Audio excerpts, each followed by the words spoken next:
Oh, well, ladies and gentlemen, my goodness gracious, December is flying by. This is December 11th of the year 2024. It's a Wednesday, early afternoon or mid afternoon for my co host, early evening for myself. Material Issues, episode number 183. It's a holiday good one tonight. I'm Mark Hershberger of Pop Detective Records. I'm over here in very balmy South Jersey as we hit nearly 60 degrees today. Can you believe that? And joining me, as always, from that side of the country, my co-host and president of the International Pop Overthrow Festival, Mr. David Bash. David, have you been bashing your back lately? What's going on, my friend? Well, unfortunately, not too much back-wise. I'm still in a lot of pain. It varies. The nerve in my back, the compressed fracture, is pressing on the nerve in different. It's probably a bit loose too, so it's pressing on the nerve in different spots. So sometimes the pain moves around. Oh, what's the? Who are you waving to?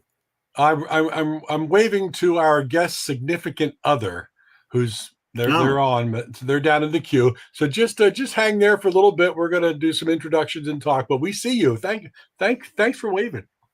Look at that smile. You can. Nobody can see it. Only I can. It's great. Go ahead. So anyway, I'm still waiting to get the approval for a cortisone shot.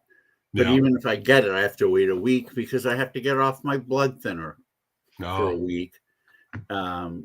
Then get the shot, then stay off it another couple of days, and then go back on. So still in limbo, unfortunately. Yeah. But hey, I'm dealing with it. Yeah, one day at a time. But you're losing some weight. We were kidding you the other day that you dropped 8 pounds. I said, yeah, he took his necklace off. Oh, shoot. No, it's coming back on now. He's 8 pounds back up again. No, but it's good news. That's going to help you back out a lot down the road. So keep I'm trying to keep going. It's not fun, but I got to do it. On the chubby checker is still in limbo too. Yeah.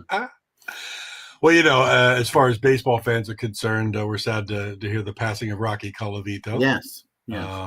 He did live a good long life, though. Yes, he did. Very long life. Very interesting career. I'll never forget. I was at. I went to summer camp for several years, and this one particular day on the weekend, we came out to the campsite. My family and I, so we could sit by the lake and just schmooze with other people. And I had the Yankees were playing. I had my transistor radio, and all of a sudden, Rocky Colavito comes in to pitch. It was a hopeless game. The Yankees were going to lose anyway, and Colavito had been a pitcher in the minors for a bit. Yeah. And he said, "Let me, thank you, Tim." He said, Colavito said to Ralph Houck, "I want to go in and pitch." And Ralph said, "Okay."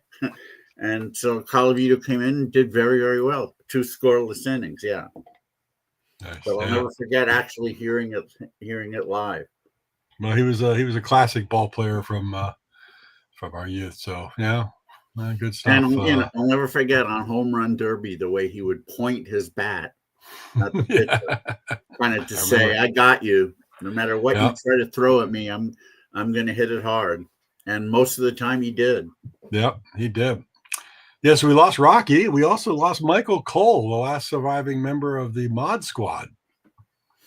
Yeah, unfortunately. What I won't forget about Michael Cole has nothing to do with the Mod Squad. He was on Celebrity Bowling one day. I don't know if you remember that show. Yes, I do. With Jed Allen as the host. All kinds of actors from the 70s. Kids from the Brady Bunch were on. Right. A lot of character actors. And this one particular episode had Michael Cole, and he was really good. Yeah. I mean, he he and his partner, I can't remember who it was, ended up bowling a 266, which that's pretty or damn good. Something around there, which is pretty amazing. But it was almost all due to Cole. Right. Yeah. He just threw a lot of strikes. I just assumed he had been gone a while, but I didn't know that he was still alive. So it was a little bit of a moment, you know. Yeah. Is what it is. But hey, on the positive side of things, we talked about this, privately, you and I, but I could actually announce it now. The Pop Detective Records artist, the Dahlmans. Everybody loves the Dahlmans, knows the Dahlmans. They are now on a national Mattel toy commercial for the holidays with their version of Holiday Road. It's official. It's set in stone. It's done. It is out into the public. So if you're watching TV or the internet or Google or YouTube or whatever it may be, and you see a Mattel commercial for their toys and Barbies and all that kind of stuff that they make, the whole 60 seconds is the Dahlmans version of Holiday Road. So that's pretty cool. Pretty cool. So congratulations. Did they have to license it from you? Yes. Oh, yes. Mattel had to license it from Pop Detective. They also had to get Lindsey Buckingham's publishers to okay it. So it's great. It's a big. Good evening, Andy. It's been a while. Andy, it's a big deal. So yeah, very, very excited about that. Well, yeah, congratulations. That's pretty awesome. Mm-hmm. Yeah, good. I don't have any news that good, but actually last week I received my new Allen and Ginter cards for 2024. Oh, there you go. Nice. Yeah, for those who don't know about Allen and Ginter, it was a legitimate tobacco company back in the 1880s, and they issued cards of some of the stars back then. I don't remember exactly when they stopped doing it, maybe sometime in the early 1890s, but Topps resurrected the company and have done Allen and Ginter cards for several years now. Number of years, using designs that they might have used back then. And here's a couple I just randomly pulled out. Derek Jeter. Yeah, good looking cards. Which is this is a nice design, one of the better ones they've done. And then Tarek Skubal, your Cy Young Award winner for this year in the AL. So yeah, the set is comprised of present day players, Hall of Famers, and also oftentimes it's going to be non-ball players at all. They've had actors in, they've had animals, they've had all kinds of stuff. So it's actually a really historical set. I really love them. They're nice. They're nice looking. Yeah, they're nice looking cards. Yeah. Mm-hmm. So where is our guest? Our guest is here. He's down in the lobby. We can bring him up anytime. I'm pretty excited about this. This is I've talked about it online a little bit, but as far as an artist and an album from the early 2000s, that completely blew me away with that first album. Every single track, and it's one of those rare albums you come across. You mean this one? That one right there. Yeah, I do mean, but I don't know about yours, David. But if I hold mine up, right, the cool thing about mine, and it's a little bit different, but you can't really see it. But mine is autographed by the artist. I guess mine is Look not. At that. Yeah, I don't know how you didn't get one, but I did. Yeah, I'm out crowd. What can I tell you? Do you want to bring the name up? That's one of your things that you do. I don't want to step on your toes. Thank you. No problem at all. I agree. This album was one of the ones that in the early days of internet chat, like on the oddities list, this is one that was spoken about very reverently many times, kind of like Cotton Mather. Mm-hmm. So in some sense, they're the UK's version of Cotton Mather. Both bands are very psychedelic pop in different ways, but yes, that's basically what they would prefer to people. And this is a really, really nice album. And I've had the privilege to have our guest play IPO Liverpool one year. And that was a lot of fun. It was a long time ago, but who knows? They've recorded a new song and working on a new album. So maybe we'll see them again at IPO Liverpool. I certainly would be very happy to invite them. But we've got the main man on today, and let's bring him up. Would you please give a huge Material Issues welcome to Mr. Rick Corcoran? Yay! Hey. Oh, my goodness gracious. Right, guys. Good to see you, Rick. That was some intro, that magic. Yeah. You deserve it. 2 Orgone Box albums. Yeah. Yeah, Look at that. yeah. Who else do we have here? We got Maria, little Maria from Liverpool. Hi, Maria. Nice to meet you. Hi, David. Hi, guys. My everything, you know. We got very drunk at them IPOs. we still got the hangovers, David. I think that's where I got my copy of this album signed. Was at the IPO. Was at IPO Liverpool. Yeah. That's right. Yeah. It's, Yeah. It says. it Matter of was a fact. while ago, yeah, but I Oh yeah. I think it actually says, Mark, we're drunk. Rick Corcoran. I think that's. Signed it then. I think that's what it says. I can't really. Sounds like me. Yeah. I can't really tell. Now, something that just occurred to me. I was today years old, as they now say, when I realized that Orgone is almost an anagram of your previous band, Orange. You know, you're right. Yeah. Was that why wasn't it Organe then, or Argone? Pissed. You know what? I mean, I was in a band before Orange called Green Tambourines in London. Yes. You know, so there's like the colour thing there as well. Yeah. But with the Orgone Box thing, that it's just sort of coincidence because I picked that name out of, the Orgone Box Accumulator thing by Wilhelm Reich. You heard of that? You know, and Psychoanalyst, yeah. Yeah, like a lot of things, I got that out of a book by Colin Wilson, the writer, on the occult. And I just was reading about the Orgone Box Accumulator, and I thought it sounded a bit like the inside of my head, you know, like a TARDIS, and it sounded musical, Orgone Box, like, you know, so. No, it sounds very psychedelic. It works. You reckon? Yeah. That's how it came about, like, you know, through a book. Like the title of Hello Central, Give Me Ganymede, was the title of a chapter in a book by John Keel. I don't know if you've heard of that writer. You know, like a sci-fi type thing, you know.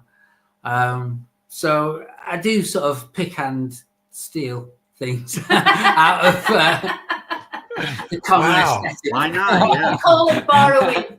Nobody's ever done that before. Oh Lord Almighty! Let's go. Yeah, well, Rick, we will talk about, you know, going all the way back to the beginning and how you got into music and everything. But I've just we talked about it earlier as we were starting the show. But you know, I talk about the Orgone Box, and I talk about, you know, being young, and you have certain artists that the albums come out and they mean a lot to you. Now, I wasn't quite old enough to really remember the Beatles on Ed Sullivan. My parents say we sat there and watched it. Okay. But, you know, later in the 60s, when I got my first album from a cousin, which was the Beatles' second album, then Meet the Beatles, blew my mind. And then as you grow and you buy your own music and you get into different stuff, there every once in a while, there's that rare album that just top to bottom just kind of blows you away, just floors you every single song. And you can't even pick a favorite song. It just is. And that was the way the Orgone Box album, when it came out, it just floored me, everything about it.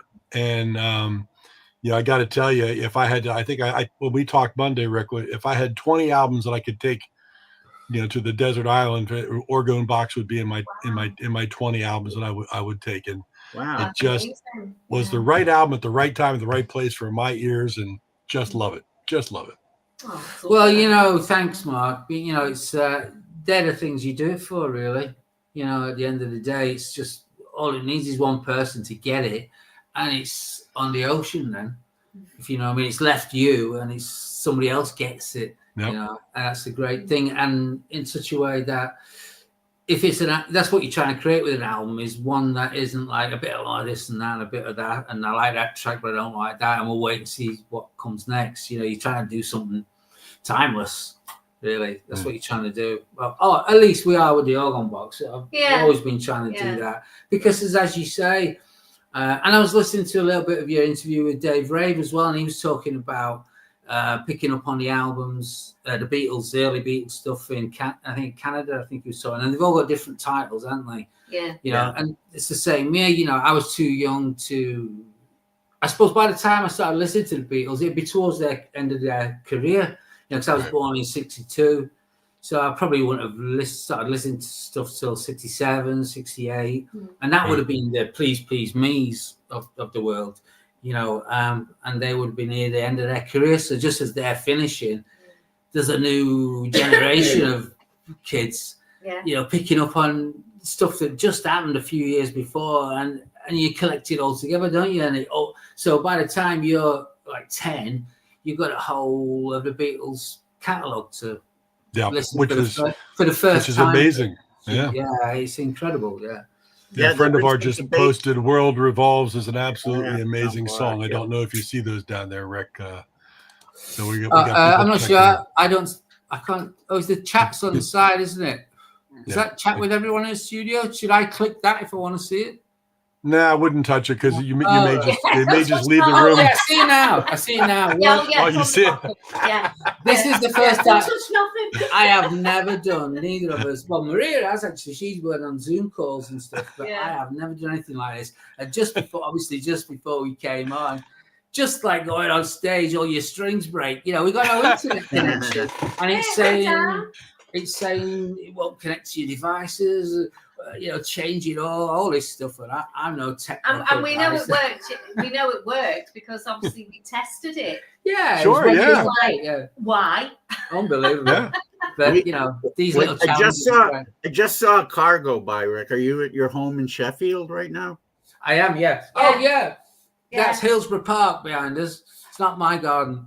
We just allow the locals to pass through it. I just saw look. I see the shadow of a person back there.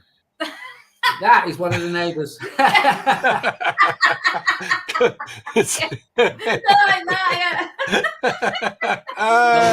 got a bad chest. And our old Christmas tree right at the back. I see it. Yeah, it's great in there. That's why I open the blinds so you can see it. Now, I know you're not into psychedelia, and I know you have a psychedelic mind, right?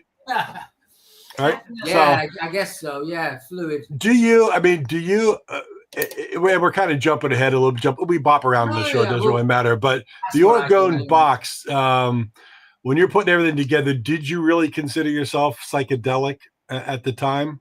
As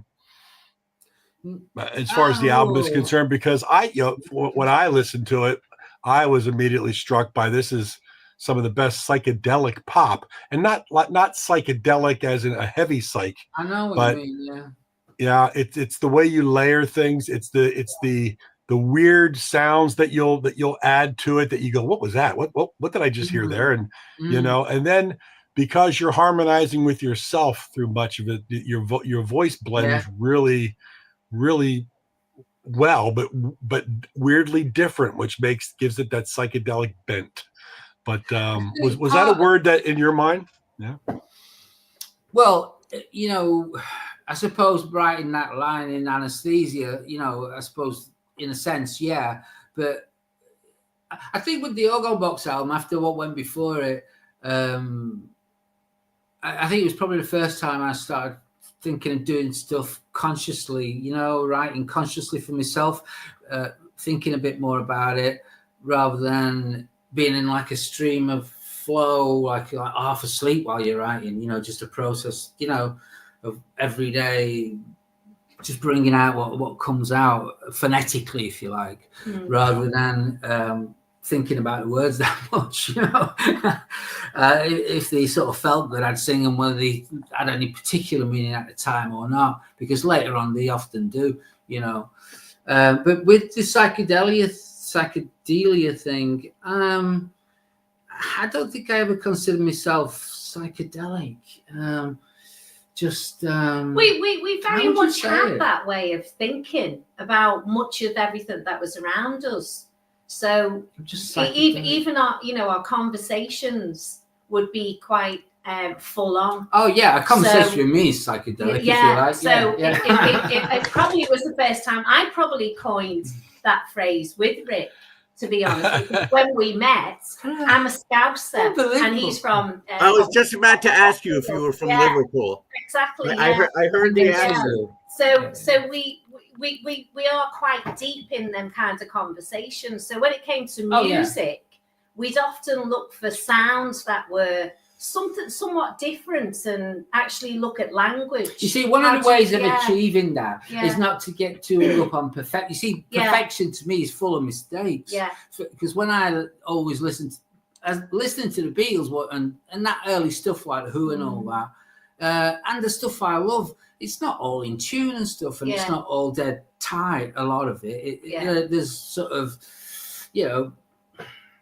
there's discordant stuff going on, and out of tune stuff going on. But that's what adds to the sort of, magic of it. And when you the say spontaneity of it and whatnot, and listening to it, I'm big on putting the cans on my head and really close my eyes, let it take me away. But I mean, there are sections of your album, because I know you did a lot of it at home with some things and whatnot. And there are sections where it seems to, like, the brightness seems to go down a little bit, which may not be on purpose, and maybe it comes back a little clearer or whatnot.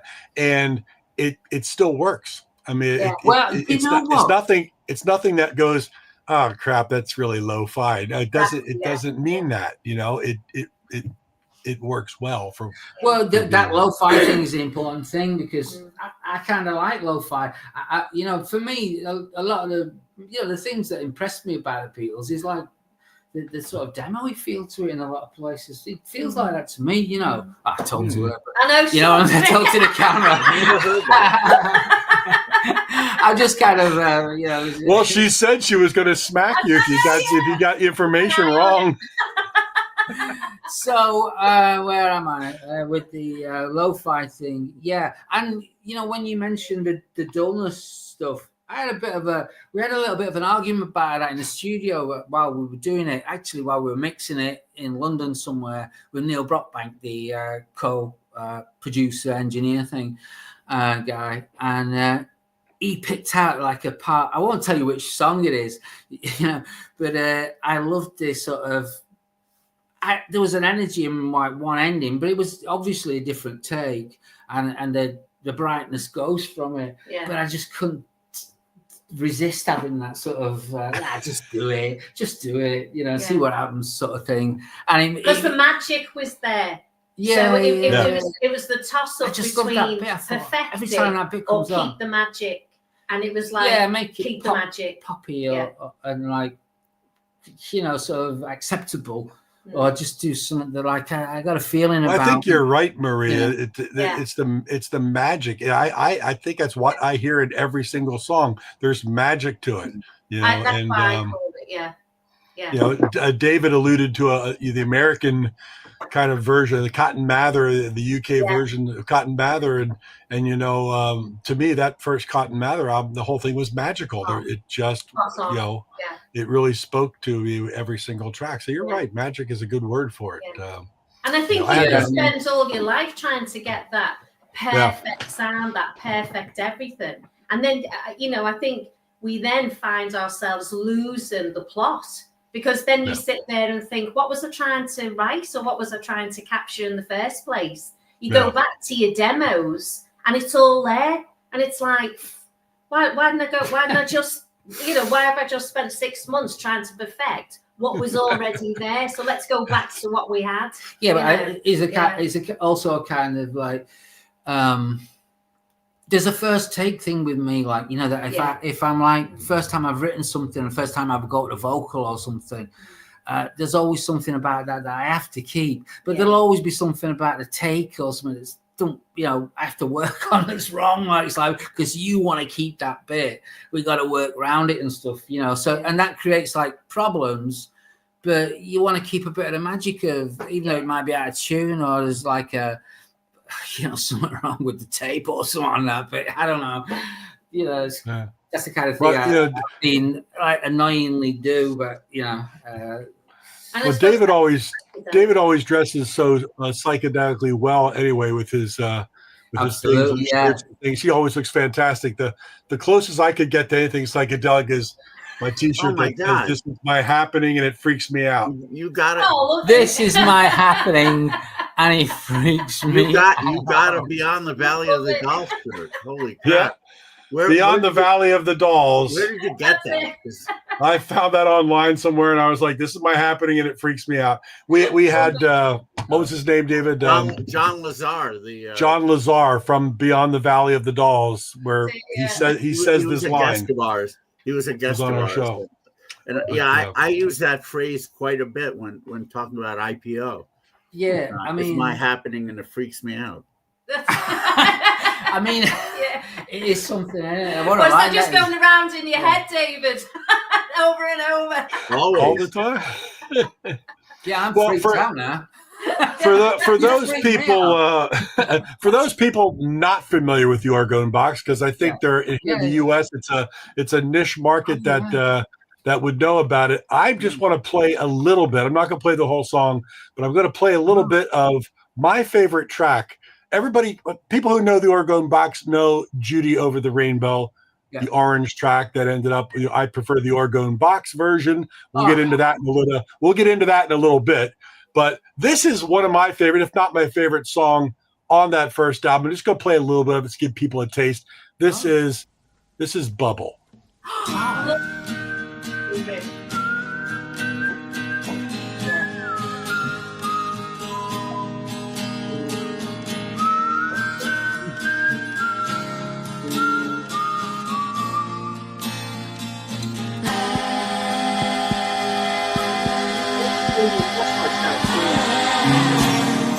Life isn't right for the boy in the bubble. Starry is the outside world. Everything shines. Sucks to remind. Love is again for the boy in the bubble. Play with the beautiful girl. Only to find you're deaf, dumb, blind to most things. Like most things, the bubbles getting smaller all the time.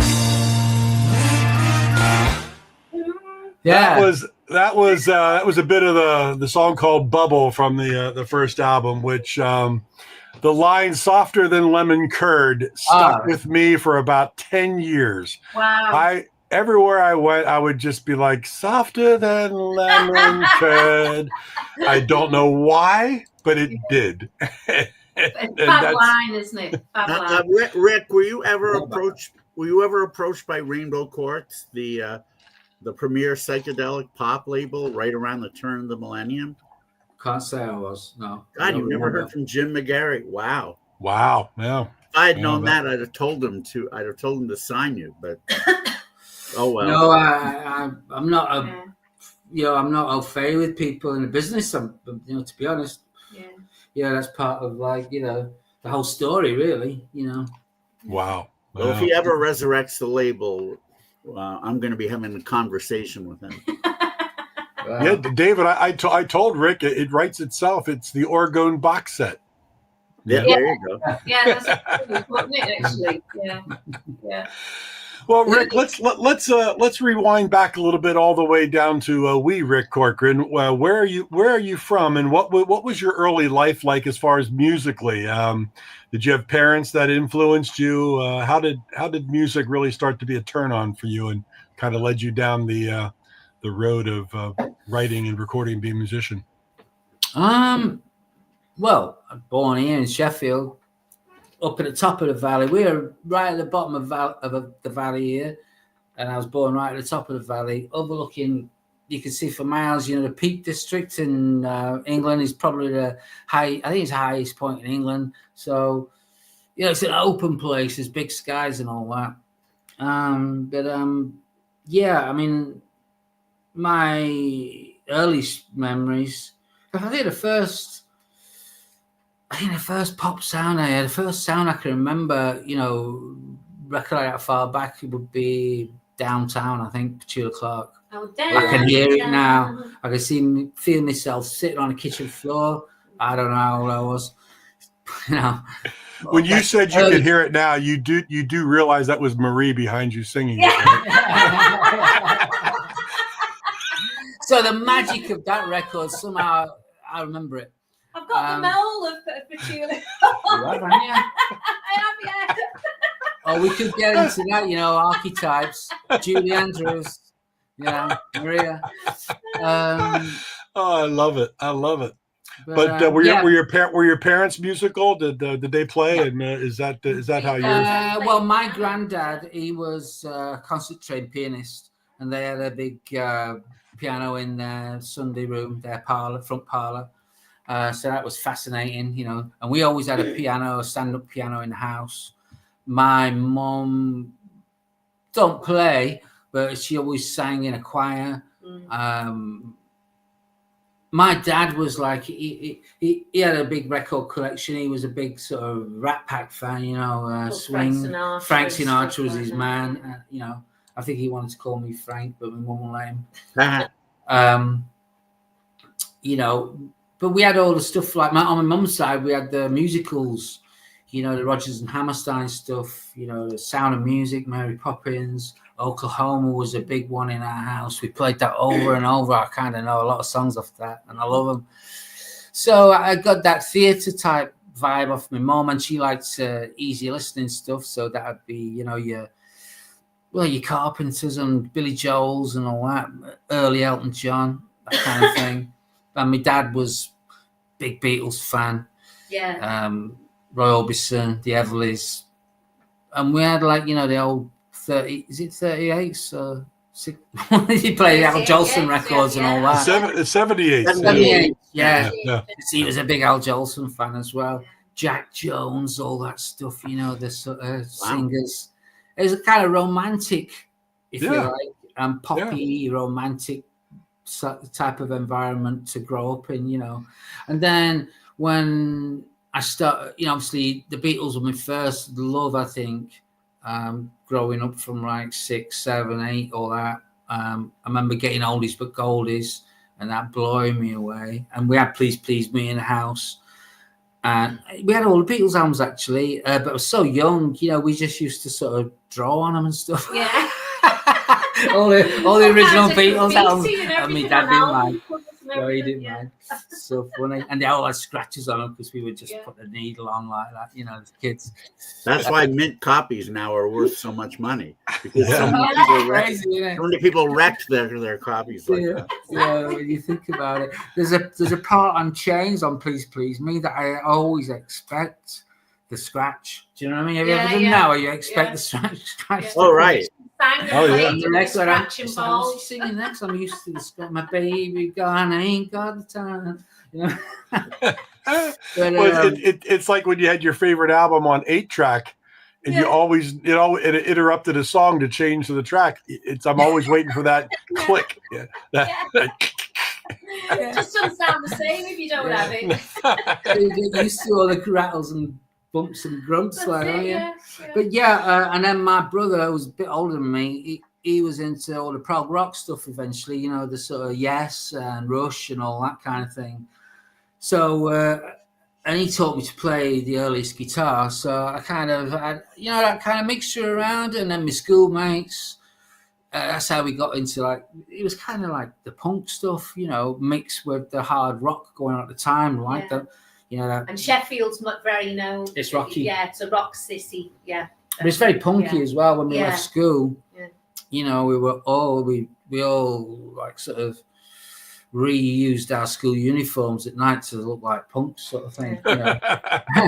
You know, we used to pin our badges on in the day, take them off at night, and, you know, go out. And I think I saw the Santa train go behind you right now. Yeah. Too. That's Hey, let me believe it was the Santa train, okay? Just let me. Well, you're gonna get all kinds science behind us. You're going to get all kinds going on. Life goes on outside these windows. Oh yeah.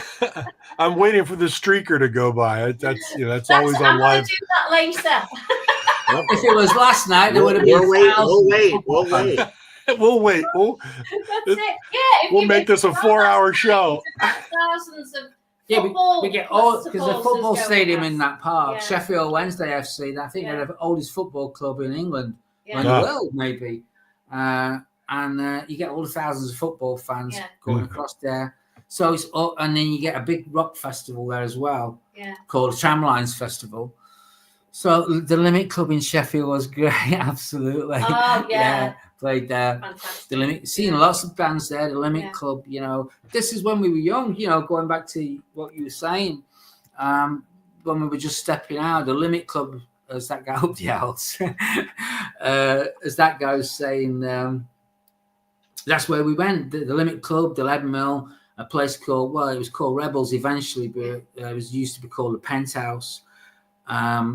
This is just Sheffield life, and you'd see all kinds of bands at the Limit. I seen at that time, I seen Steve Earle there and people like that. Just small clubs, fascinating, really. And there was hard rock going on all around the place. Bands like you've heard of the Pirates? Johnny Kidd and the Pirates. Oh, Johnny Kidd and the Pirates, yeah. Became the Pirates with Mick Green. Just heavy as hell, brilliant band. Cheap Trick were playing around there, and, I've seen Cheap Trick a couple of times just at the student union places. Got Rick Nielsen's plectrums and that, because I was a big fan. It's amazing stuff. So I've seen all kinds of bands there, Johnny Thunders and whatnot. Great stuff. Oh wow, yeah. we So were really lucky in our cities here. We were, because the theatres used to put these fantastic bands on. So, obviously like the Cavern and Eric's and stuff in Liverpool and here in Sheffield, the venues were great and they were great sizes. So the sound was amazing. Well, I'll tell you the difference, right? Just, in a nutshell. It was just rock on, it really was. At the Sheffield City Hall in town, when we were like 17, 18, whatnot, even younger than that, that's where I met Lemmy, when I was left school. So but there was like Motorhead, Status Quo, Thin Lizzy, UFO, Rush, and all AC/DC and all that, all there. And now what you get there is tribute bands doing all that. Yeah. You know what I'm saying? Yeah. But there was 2,000 of us rocking, to these, legends of rock, kind of thing. So, and in the clubs, we were talking about the Limit, the Lead Mill, and all that. There was all kinds going on, all the new wave stuff. I have to think about it. I seen Lone Justice there. I seen, all that kind of thing, which are like sort of, an image of the time, because they're sort of like never made it as massive bands, did they? But they're really good bands. Weren't the Human League and ABC from there? Yeah, Human League. Yeah. They were kind of the other side of like us lot, because they were all using synthesizers, which were like weird to us because we were just learning to play guitar. David, Human League, was it Human League that played at the festival? Yeah, the year, festival that we have here, that runs over 3-day periods in, I think it's July. The Human League were actually playing there this time. And they packed that park out. It was chocker. Yeah. You just couldn't move. And it still sounded fantastic. They really did. Yeah, he's a class act, isn't he, Phil Oakey? Yeah. I mean, He looked great as well. great songs. Yeah. I mean, now was the guitar your first instrument, or did you learn on piano before that, or well, we had a piano in the house, so I would have learned whatever it is, chopsticks and all that. But guitar was the first thing, that I sort of thought, I can do that. Because my brother's band used to like practice in my mum's lounge all over the house, sort of thing. You just got used to it. And you just joined in and started to show you a few chords. And I picked it up from there. And, so self-taught really in most things, sit and listen to the record player and try and figure it out. Hammer away at it until it sounds like them. I think the thing about guitar, because I couldn't be a teacher really. I've never known how to teach anyone, because to me, it's all in this hand here. If you've got the rhythm in this hand, you'll find a way with this hand to find the chords and whatnot. It's very true. I try to teach my daughters guitar, and they can make the chord, but it's all about how you feel. The idea that comes through you, yeah. doesn't it? That the rhythm and the idea of why you're doing it and what you want to sound like after you've found what it is you have to do there. Yeah. It's a fascinating thing, really. I can't play a note of anything. Well, No, I'm the same, David. I'm the same. I can She's do the same. tambourine, whatever Stop else. singing now. You know, what cheeky. He's not even the best singer in the We'll Orgone end Box. up knocking 7 bells out of each other by the time we finish. If you give us any longer than an hour, it'd be like, Wait a minute, where did you, the lyrics all come from between us? Rick? Did you just say she's not even the best singer in the Orgone Box? You cheeky kids. I'm the only one who'll stick with him. I like nicking a line from here and there. That's good. At what age did you start writing, though? Did you think about that? Was that early on? Well, yeah, I guess so. That would have been when I first joined a band. Lonely Not Hearts, first, was it? but well, they were called Rocker. Rocker, The band was Lonely called Hearts. Rocker, ROKKA, which ain't a bad name, really. When you Yeah. think about it, you could have a full career on that Yeah. name. You know, As long as you get the words of the as spelling long as you right. can rock, you know. So I'd been, I suppose I'd be with them a couple of years maybe, or and joining with like our leaders songwriting, and then gradually, it just comes out of you, don't you? Think, "Oh, I'll have a go," and it just kind of happens organically, songwriting. So I guess around I'd be about 18, 19 when I started sort of having a go at putting things together. Nothing much any good, really, I don't think. Took me a while to learn. Rock my heart. Shut up. That was the lyrics of one. Rock my heart. Yeah, I was always good with the melodies, the 3-note melodies. Yeah. Well, that kind of leads me to my next question, because I kind of ask a lot of songwriters that I really enjoy what their process is. Because I love your lyrics. Your lyrics are very colorful. They tell a story. We'll ask you about a certain lyric that I always wondered why. But are you a note guy that writes the lyrics and then tries to figure out how to build that, or do you come up with a melody and things and then start thinking of the lyrics? What is your process?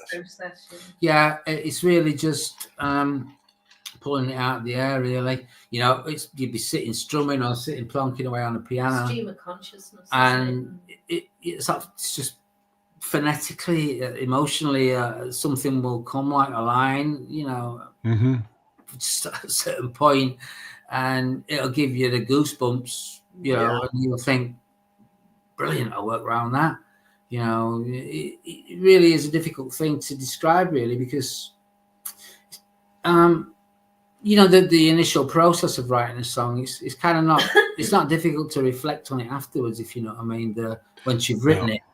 Do you see what I mean? And what it contains. But while you're doing it, you don't want to be, I don't want to be too sort of conscious. So I write it in a kind of like semi-dream-like haze, really. Just let it come. Absolutely, because a lot of your tracks, because what I love to do is David and I talk about all the time, but David is not so much a lyrics guy. He likes the way the music makes him feel just in the overall. He's also the lyrics too. The sound of the lyrics for me, right? The sound of the lyrics, important than what the lyrics. Yeah, I know. I agree, but this is what I'm saying, and this is what you learn from Yeah. the likes of John Lennon, isn't it? That it's the wordplay of it that creates all the aesthetic. Obviously, some of it might be nonsense, but it won't be eventually. When you tie it up to the whole aesthetic of the melody, the rhythm, and the other sort of intellect ideas in it, if you like. What I was getting at is what I love about listening to the Orgone Box is I love to put a CD on. I love to read the lyrics as it's going on, and what you do, which is kind of unusual. It's kind of your hook that I really enjoy, is that you'll run a lyrical line into the next line by using the first two words of the next line as part of the previous lyrics line, and you do that quite often. Yeah. You do it quite often, and it. Have you got an example? Because I didn't really know that. I'd have to go back here because I just listen to it all the time, and in my mind I'm like, there he goes again, because like the lyrics are like, here's a line. It's all in the parameters of the tempo. Yeah. But it'll be da da da da da da da, and that little da da is the first two words of the next line. But then there's the pause. It's the strangest way of approaching. I'll have to send it to you privately and say, here's exactly what I'm talking about. This song came to me unknowingly. Wow. Yeah. Yeah. That idea. Yeah. I mean, what I'm saying, when you're saying that, Mark, that's kind of like this is happening. It's freaking me out, that line. Exactly. Can't believe it. But I love it. When you were talking, Mark, let me just say that, and you played Bubble, didn't you? The speeded up version. And I remember Neil Brockbank, while we were working on it in the house, saying, it's great, that treble hook. And I thought, what does he mean? And he went, well, you go like, every day's the same. Do you mean you're gazing at the outside, gazing in the cellophane, that bit? Do you mean something like that, how it all kind of flows? No, that's completely not what I mean. But I know what you mean, because you're hearing almost like this echo at different levels behind. Yeah. I know what you mean with that, which is fantastic itself. I'll have to send you what you meant. That kind of thing reminds me of like what Lennon did. Like somebody needs to know the time, like the time here, that kind of thing. Do you know what I'm saying? Yeah. Like double meanings for words. That like use them for their two separate contexts of them. The only thing you done was yesterday. Yeah, that's a double meaning right there. That's it. He's talking, I can't. There's way. He's talking about the one song, and he's talking about that it was yesterday. It was like you haven't done anything worthwhile for a long time. And since you're gone, you're just another day. Which McCartney singing about getting the milk in and stuff like that, and the postman. Yeah, which McCartney. Yeah, there's way too much pressure on me to go through the lyrics right now, but we'll have to talk about it privately. I'll send you my thoughts on it, but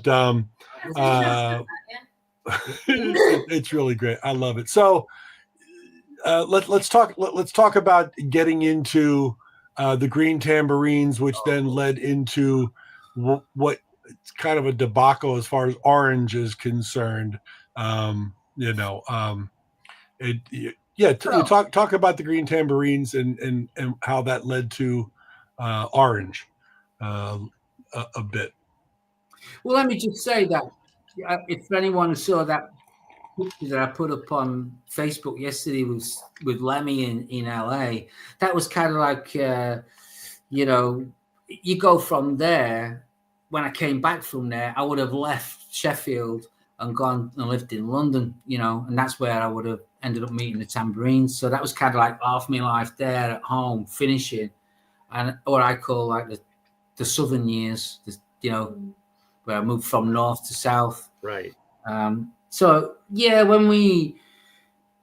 it's a complicated thing really, because some things are easier to pull out of your memory than others. Whereas when I moved to London, we were working on the building sites with the Irish gangs, and underneath Earl's Court Exhibition Centre, in the kitchens down there, in a place called the Silver Room, which I've got a track about on this new album.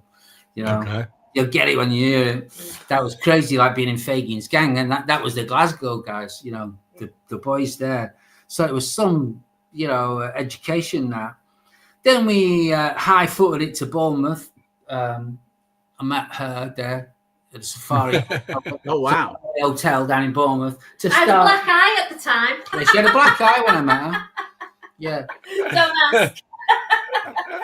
And you thought that's an unusual birthmark. That's pretty unusual, nice. Yeah, absolutely. But you don't want to know what I thought. Well, I know, yeah. I was in a band then with other She was things. in So a we band. met through obviously through music and Through music, gigs and yeah. stuff like that. Yeah. Nice. Oh, nice. So nice. that's how the tambourines came about, really, because from there, a mate of mine, it's a kind of convoluted story, but I'll get there. You know, Glenn, who's our leader from Sheffield, he phones me up and says, I've got you an audition with the Pretenders of all bands, you know. Wow. So I goes for a meeting back up in Sheffield with the bass player and some other folks. We set up the audition. That's down in London. So, you know, I have a few days to learn the album and what. No, I had We were living in Cardiff. I had a week We were or so living to in learn Cardiff. the album. And that album packed by the Pretenders, which I Yeah. think Terry Bremner plays on. So I learned a hell of a lot from Terry Bremner's guitar style on that, how to, you know, play Jangle good and whatnot. You had a few days to learn It's a it. great album for that, yeah. But in the end, you know, I wore leather trousers at the audition, and I didn't go down well with Christian. I didn't want there either. You know, it was just a band. The guy who played with McCartney, you know, is it Blair Cunningham on drums? He was on drums, so it was like a kind of tense thing and a quick thing. So I did that, and from there I met Marcus, Sugarbush Records now, but we had a band together. Silent Blue, wasn't it? Silent Blue, yeah, it was his band. I joined his band because I answered an ad in Melody Maker for a cool jangly guitarist. So I've been learning the Pretenders stuff, and I went and met him in Richmond at the music shop where he worked, and we got on really well. You know, music-wise, he's a big Beatles fan, as you know. Great guy. We both love jangling. We were both into the same thing at the same time. Yeah. So we had a great time. And Tam Johnston, he was on drums with Marcus. And Oh, wow. Yeah. He was only 18, Tam, but he's, For he's sure. a wonder kid, isn't he? You know, No, Tam has played IPO. He- Yeah, yeah, we were Tam. there. his stuff is great. Yeah. Tam's a mate of mine. You know, he's a pretty much a genius, Tam. Yeah. Fabulous drummer. You know, he's one of them drummers that you don't have to tell him what to do. You know what I mean? You give him the tape or the song or whatever, and he comes and it's done. Yeah. He knows exactly what you mean and how to do it, which is like what you want. So, you know, we gigged around London for about a year. And then you robbed the band. I robbed the band, basically. Sort of thing. Sorry, Marcus. So we then all shipped back to Marcus knows he's never forgiven us. She'll put my I feet think on the he has. coffee He was table. told us, yeah. And then we just all buggered off back to Bournemouth. Yeah, we all hiked down to Yeah. Bournemouth. Me, Yeah. Tim Tim. McTighe on bass. And then John Willoughby joined. And then a guy called John Willoughby joined. Yeah. Great songwriter, great guitarist. We all lived together in, And we were a good in one little big band, house. yeah. Yeah, big flat. So, you know, we lived down in Bournemouth, rehearsed down there. You know, we were doing like, that's where we first started doing Judy of the Rainbow, Hard for Me. I think we did Last Ride on the Jets and stuff like that. We did Bed, I think, I'm not sure. Yeah. And we did some of John's songs, which were great pop songs. Just Like a Woman, Star. I think we did with them. Star. Yeah, we did a little, Yes, I think I put it out on YouTube or something, I'm not sure. Yeah, some great tracks. The Green Tambourines, we did a little demo in a shed near Heathrow Airport. You know, that's the only recording we made. But we did some fantastic gigs and we were a good band. Yeah. And, you know, we gigged around London for a while. And Everyone then was talented, weren't they? Everyone was talented. yeah. They were all ambitious to do their thing. So Yeah, collectively, we were like we kind of four songwriters. yeah, sort of thing. really four We all wanted, songwriters. four songwriters really who all wanted to go their own separate way eventually. Yeah, Strange, really, because we could have been really good, yeah, you they know. were spot So we on. were kind of just before our time, both like, you know, as guys, like, we weren't really sure what we were doing and whatnot. Like, you know, that's the way it goes, like. But we're all still mates and whatnot. Yeah. Well, how did we get to Orange from there? Yeah, because Well, when the you joined Tambourines you joined the disbanded, band, kind of so thing, it kind kind of- of fizzled out. I got an invitation to go to the Midam Festival in France with a guy called Paul Howard and the Tender Trap. That's They right. Yeah. deal with a French label. He was a big kind of Van Morrison type fan. We did that. That was great. And his manager was a guy called Simon Stanford. I gave him my demo. He said, "I can get you a deal." I'm trying to sort of speed it all without rambling, you know. So I said, "Fine." He said, "But you need a band." And we thought, I shit, didn't have a band. I we just ain't lost got the band. because everything had dispersed, you know. We were It just dissolved. just doing our own thing. So the drummer in Paul's band, Chris, I can't remember his second Guy name. called Chris. He said, "I'll come see my band down in Weymouth, because we were down on the south coast." So I went to see him, and they're a good band. So I said, "Let's do it." So we got a band together, got a deal with Chrysalis, wasn't it? Chrysalis, And that's where it came together. Just Where do you go from there? Pick the producer at the No, time. I mean, which Gus was, came after. Was really. that Gus came after Yeah, that? because see, the thing with Orange was, I mean, I don't want to like just tell you the whole story. You might want to ask me a question, but yeah, there is Judy or Rainbow. I mean, that was a good time. That actually, you know, it was enjoyable recording that. Absolutely, got a great time recording that. We had producer Dave Veringer, great laugh, and it was a good session. Yeah, great doing the video and all that, as daft as it is. Wait, there's a video for Judy Over the Rainbow? Yeah. Oh, I gotta find that. I've never seen it. Somebody put it. Don, do you know Don Valentine from? Oh yeah, we know. Oh yeah. Yeah. He put. I think he put it on Facebook the other week. But I'm sure I can direct you to it. Or you'll find it on YouTube. You know what I mean? Yeah, It's we'll got find my it. stupid face on the front of it. You know.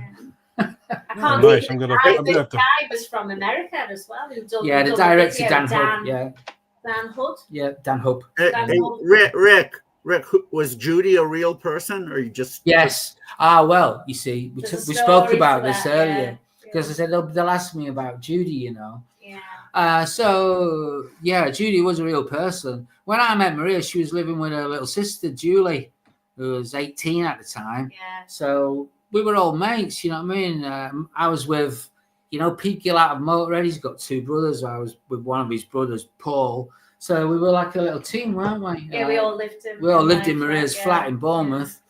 So yeah, Julie was like, you know, an influence, you know, off the wall, you know. She was psychedelic. Julie's psychedelic. She definitely was psychedelic. Oh, which wow. is probably a lot to do with. She just had a fantastic mind and whatever else. And if you listen to the lyrics, they're true. they're just amazing, aren't they? They're kind of like a warped version of how you would Yeah. the sort of conversation between you know what I mean, Yeah. mind and mine talking back like sort of thing. Is it like that, Judy? Yeah. You know, and but basically, she's away with the fairies, but she's smarter than me at the time. Definitely, these two girls were smarter than us. You know, so. So I was fascinated with the lyric because obviously the Wizard of Oz connotation, and I was like, it's absolutely genius to be talking about Judy going over the rainbow when it's Dorothy. It goes over the rainbow, but it's Judy Garland that plays Dorothy, and it turns out it's actually Judy, a real person. So now I'm pretty much freaked out. And you know, it is. That's just. Having a go, I don't know, it just comes to you that really. It's great. It's awesome. Julie, it's a kind of. And we can talk about the two different versions. The orange version, much faster, poppier, which I don't like as much. I like the version on the Orgone Box, which is slower. I do. That was the original version, wasn't it? Yeah, the original version. That was the original demo I made that me and the Tambourines did. You know, we loved it. You know, it's kind of one of the first proper songs we did in a way. You know, but yeah, I mean, the thing is, when you're playing live a lot, like we were, the song changes. You know what I mean? And you walk in the studio and you forget how it's gone before, and you just start playing it, and you know, the adrenaline from live comes and that kind of thing. And I think that's how it ended up. And like it was a that, different band that played that ended And a up different playing band. it. So that they were the guys in themselves as musicians were very different That's what I'm types of saying. musicians, very different Yeah. guys. The boys together. in the Yeah. tambourines, we had the same touch, the same. Yeah. We were the same kind of Beatle fans, Yeah. and we didn't really need to tell each other how it's supposed to feel. Yeah, it just gelled. Whereas the boys in Orange, they were kind of more aggressive, really, a lot more youthful aggression in them, and they wanted to hammer it out. And Yeah. Well, Really? Bed was a good example of that. Bed Oh, was, I love Bed. Yeah. you know, that kind of thing. Bed really rocks. I mean, that, Yeah. you know, It- that's a different I haven't track. listened to that probably since it was out. The Bed and Disposable and whatnot. I think about 5-6 years ago when I was having a mini breakdown over somebody pissing me off, I love I Bed. actually put Bed on to get it all out of my head because I was like, I can't go to bed. It's in my head. The thing is, I had to release all that energy. Yeah. And Yeah. that's a great track to do it to. It I is. might every night. Yeah. Yeah. Chronic insomnia. I know. Yeah, but we've got an original demo in our heads when we're thinking of it and talking about it, which I don't know if you guys, I don't know if it was on any of those compilations, but it probably rocks a lot more. It's longer than that version on the Orange thing. Yeah. No, I don't think it's on. We talked about this on Monday. That Japanese compilation. Right. Oh my, yeah, I don't know if it's on that. It's not on that. No, but No, the only place I hear it is on the Orange EP. Well, I'll send you that demo. You'll get Cool. one. That'd be great. I'd love to hear it. Yeah, love to hear it. Yeah, But yeah. Orgone Box, well, yeah, we talked about Judy. We talked about my favorite Bubble. I mean, Find the One is kind of your Roy Orbison song on that album. You know, Yeah. really Absolutely. Wow, I hadn't beautiful thought- song. I hadn't thought of that, but yeah, I Yeah. did. If I could do anything anywhere, the foothills of Roy, I'd be amazed, because he's a hero to me, a legend. So yeah, I Find the One is definitely, I know I would have had Roy on my mind at that time. Yeah. And also, I think there's an element of Trains, Boats and Planes in that somewhere. Da, da, da, da, da. Yeah. Yeah. And we loved we often much used a to steal, talk about drums, how drums can be so aggressively played, and I used to say what I love about listening to big bands and it's the way they shuffle that drum sound, and you get that sort of ballroom feel and stuff, and that's kind The of ballroom. we I got love that, the ballroom. we loved that feel of the sound, and we're Just ticking tapping away on the ride. Yeah. And Yeah. you've got visions because going back again to the Sheffield City Hall, when we were kids, our parents used to go to dances in the ballroom underneath there, and it was glitter balls and glitter dresses, and you were a little kid, and it was the smell of alcohol and the sound of a big band and all that, and a little bit of twist and stuff like that going on. So I've always liked that ballroom atmosphere, and I've always been trying to capture a little bit of that and a little bit of this. And, Beautiful. There's nothing like going into a venue. Oh. Going into a venue and smell that combination of beer and body odor and all that stuff. Nothing like it. It's magical. Yeah. It is. It's magical. And the frisson. And we loved it. We just love that. Miss that Jones. movement that sort of came with all of that. Them sorts of sounds. And as you say, romance. We often used to talk and say, oh God, if you imagine listening to Roy Orbison but with rock and everything else as well, and just where was that stuff? How can you put all that together? How could you put anything that would move in that manner? And I suppose them sounds came. Well, I suppose what I'm we're kind of like talking about specific episodes, but there's a meta story going on as well with what you're trying to kind of redeem, if you like, from the best of what your influence or your influences, but your memory brings back to you. Tickets around that time as well, isn't it? Ticket with No Return. Well, Is that right? Find the One. find the I one. was actually going to say that because you talk about your love of Roy Orbison. I mean, much of what you sound like and do is very Roy Orbison like. And even though your voices are obviously very different, I think Roy Orbison is one of the greatest voices in music history. Period. Yeah. I saw him. I was third row from a performance he did in Valley Forge. He opened up for Carl Perkins. I went to see Carl Perkins and left not even remembering Carl Perkins' name because Roy Orbison just destroyed me live. Just destroyed me. What But, year was that? What Wow. year would you say that was?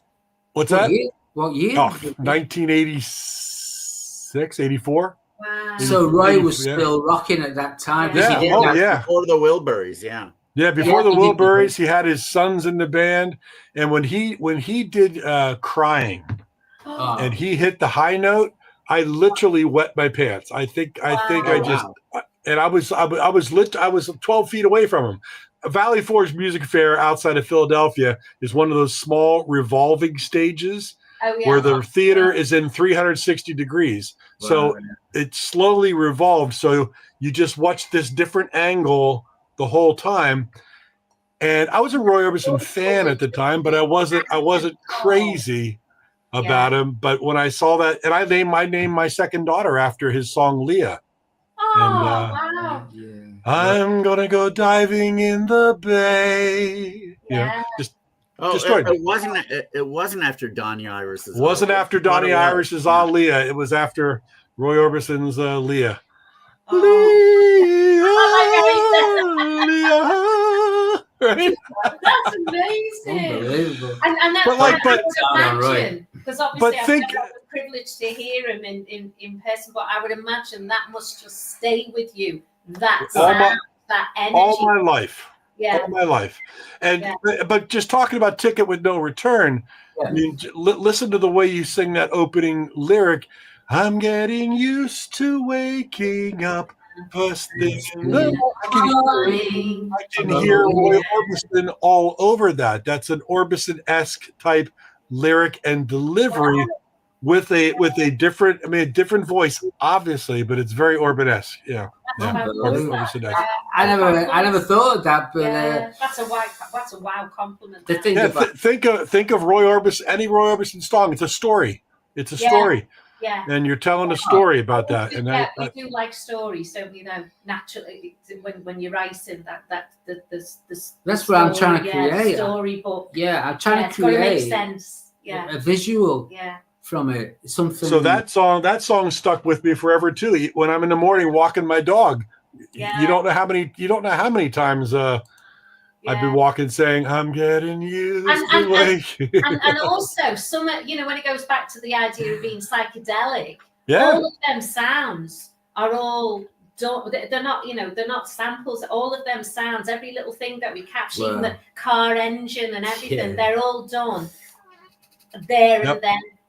Shouting up. I'm shouting up at the wind. Stuff. Well, The rain. Everything is all captured naturally. Everything. Yep. Yeah, I mean, it's crazy. 'Cause you run around a house and hanging outside. hanging windows. microphones outside windows. But it's like Alan's psychedelic breakfast, that kind of thing, isn't it? Where you just think, let's just stick some music around that because it's great, isn't it? Yeah. Yeah. Even the I don't know why, I rain, love it. actually Sound getting effects, I love soaked sound in the effects. rain, hanging out of the window to get that pure sound of the rain. It couldn't be anything other than that. And there's always the seagulls, isn't there? Yeah, the seagulls are always very yeah. melancholy, Yeah. aren't they? Yeah. Getting back to Roy, who is the king of all melancholy, isn't he? Oh yeah. Oh, You know what yeah. I'm saying? But the drama in it as well. He's the king of drama as well. I mean, how do you write Always basically a love song called "It's Over"? Oh, It's over's unbelievable, isn't it? Yeah. It's over. It's over. It's Yeah. over. Over. Yeah. It just You won't yeah. be seeing rainbows anymore. just that heartbreaking. Wow. No, There's one of our good friends, Lisa Michaels, checking in, saying it's Oh, one of the best interviews ever. She's a Blessings to see these. you're quite welcome, Lisa. Cheers, Lisa. Oh, yeah, indeed. But But it right.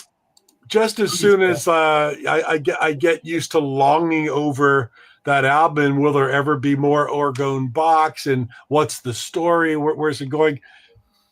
Then all of a sudden, things that happened then, Yeah. right? Yeah. Which is just another killer group of Orgone Box songs. Absolutely. Again, another album that just floored me. And for those people not familiar, I want to play a little clip right now from my favorite song of that album. This is the last song on the album, Life Happening. Hey.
I wish that I could say less. If only it's no one's fault. That grinding me down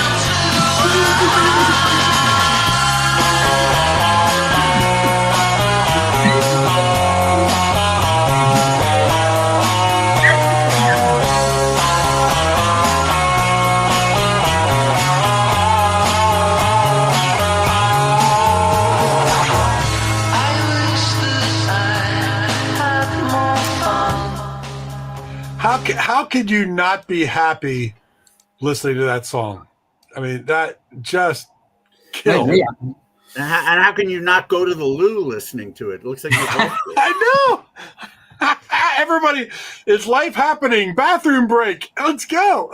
I love that track. That's my favorite track on that album. Things that happened then. Rick, can you talk a bit about the origin of that album? How that came about? A little bit of thoughts and memories on this album. Yeah, well, Last Ride in the Jets. What a great track. Yeah, it's one of my favorites, I think. Last Ride on Jets. Yeah, well, that's the sort of crazy thing about the Orgone Box, isn't it? Is that all that stuff was recorded before the Orgone Box. It comes out after, but that's just because they're all the songs. Half of them, anyway. Half of them we did with the tambourines. You know, a lot of them we did with Orange. I got a record deal with them, a few record deals with them, really, bits and bobs of things. And but they're all 4-track, you know, put studio recorded stuff, really. And it only came about because we'd done quite well with the Orgone Box record. And Bill Forsyth, bless him, from Minus Zero Records, he's saying, have you got any more stuff we can put out? Like, you know, so, well, I've got all this, but they were just sort of demos. But we love them, you know. So he said, yeah, let's do it. So we put it all together, and it's a good title, really, because it happened then, not now, if you know what I mean. Yeah. So, that whole thing with Bill was so strange. That if you went to Minus Zero Records, his partner in the record shop, they had a big rift, and they ended up working right across from each other but not speaking to each other for years and years. Wow. What, you know. I remember going in there in around 2003 or 4, and it was so strange to see that. Well, Yeah. of course it is. It would be, wouldn't it? It's like living in the same house as her. And I'd win. Just ignoring her, like she does for days. No, I'm kidding. Yeah, I mean, I heard I had heard he had a falling out. That's all you hate I to had say, heard yeah. he had a falling out. Yeah, I'll tell you, I mean, like I said, Last Ride in the Jets, wonderful track that opens up this album. Oh, yeah. I really love Hard for Me. That's a very much like a life happening kind of song, not quite as Beatles, Beatles in it. Yeah. I love that track. And Mom, I Can Fly. It just that to me, that's very much, it's almost like a We Can Fly Cowsills kind of track.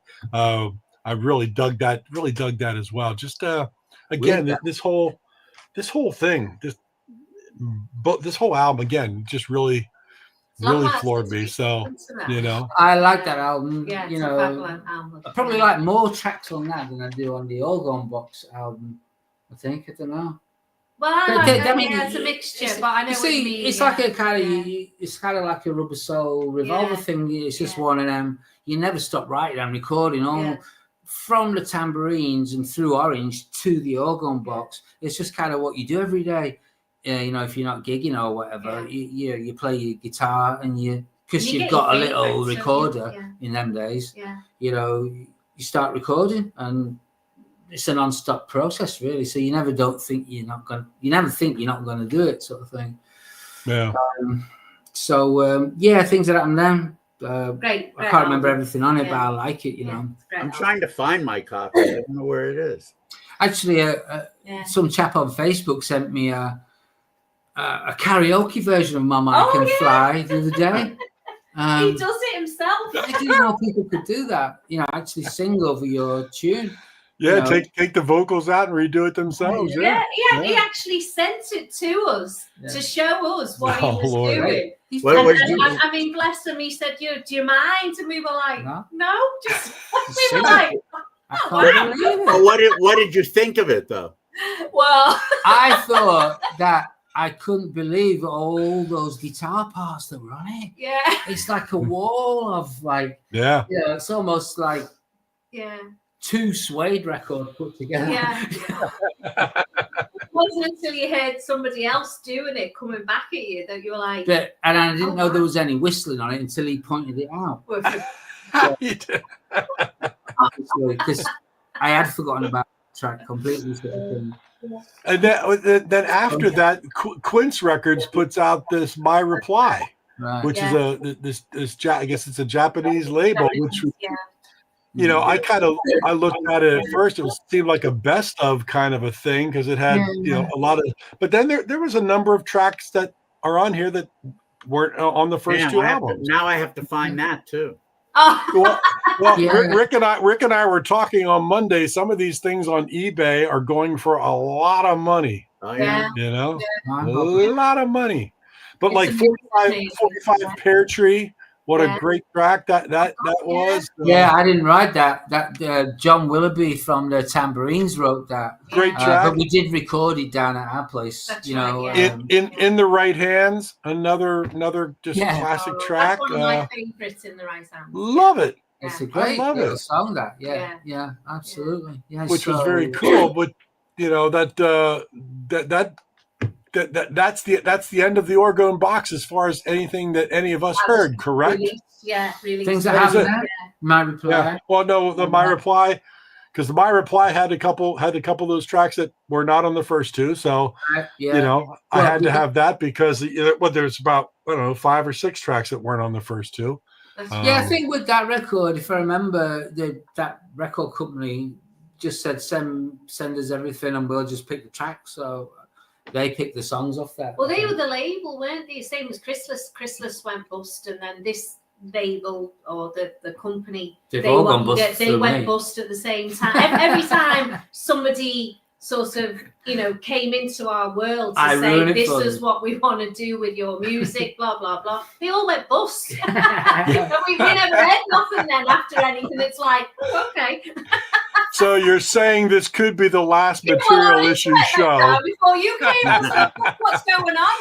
Our show might go bust after this interview. What's going on? You sue us.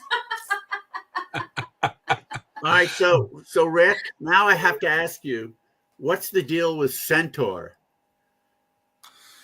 Oh, On what Bandcamp, Who if wants you us to do that? It was if you go to Marcus. Bandcamp, there's a band called Orgone Box from Wellington, New Zealand, who did an album called Centaur. Really? Wow. yeah. And Yeah. not only that, but you can get copies of the LP on Sugar Rush Records. What, of the New Zealand band? Yeah. Look how shocked Rick is. You don't know Yeah. what I was that. thinking- I think it was Mark. And not only that, but they're psychedelic. Yeah, they're actually pretty good. They're actually pretty good. They're going wild. Get that t-shirt up again. What's the Really? singer's That's name? amazing. But yeah, It's what not do they call it? Corcoran, Rick is it? I mean, Yeah. Marcus Yeah. never mentioned that to me. Here's some of it right now. Go on.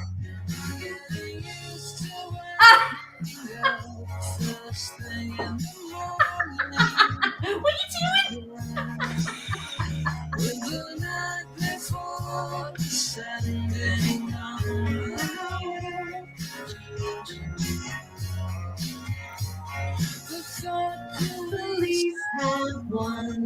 That's not Minty Clinch, is it?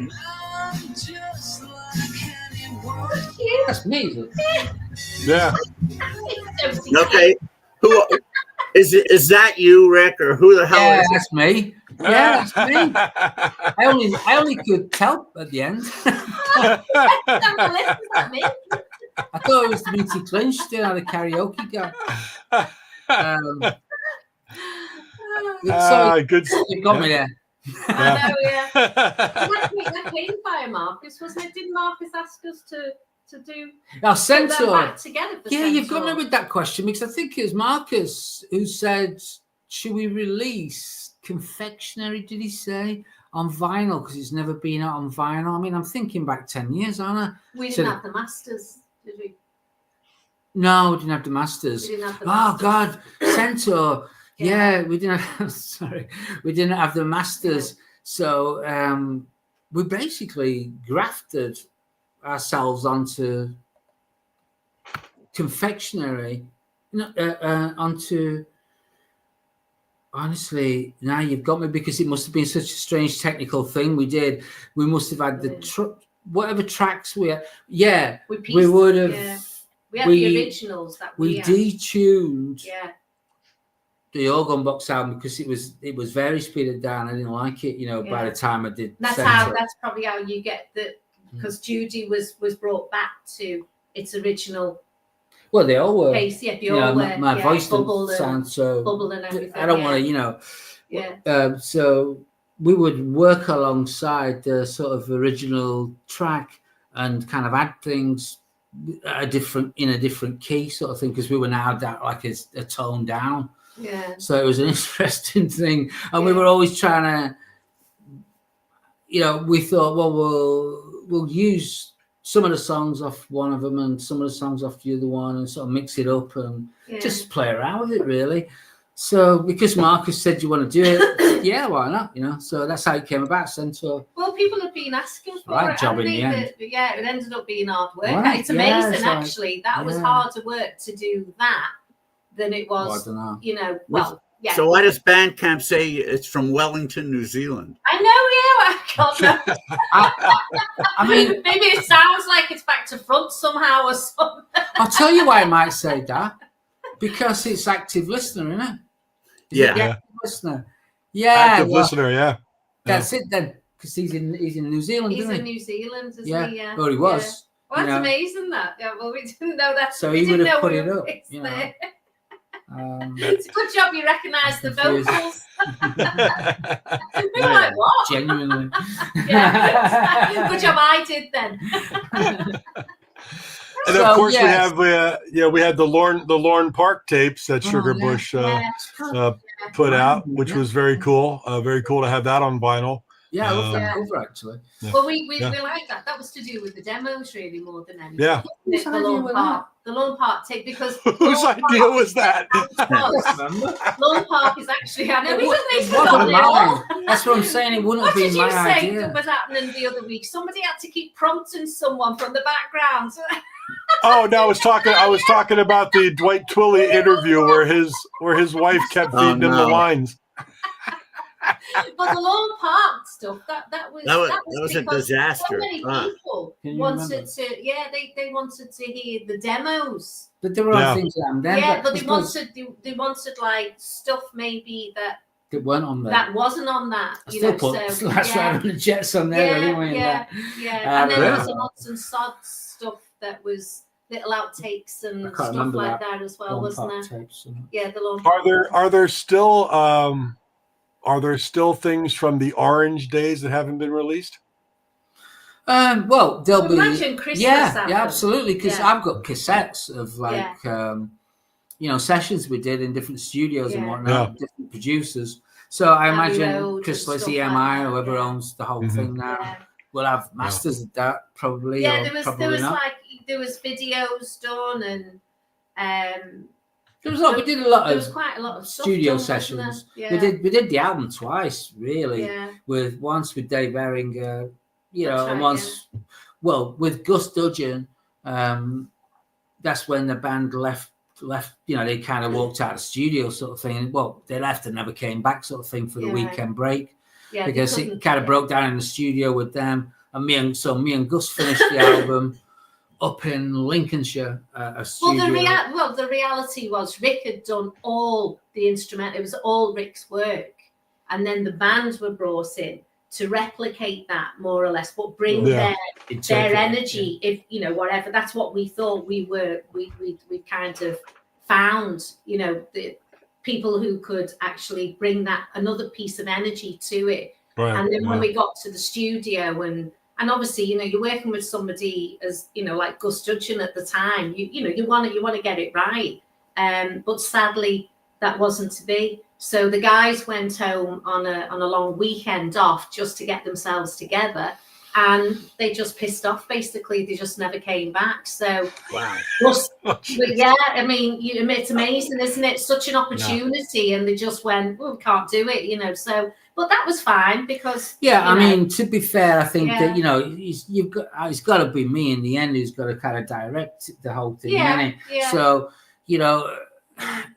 I'm probably one of those guys who thought the managers managed and producers produced and guitarists just played sort of thing. Time, but I suppose at the end of the day, I realised that you got to really know all the angles yourself.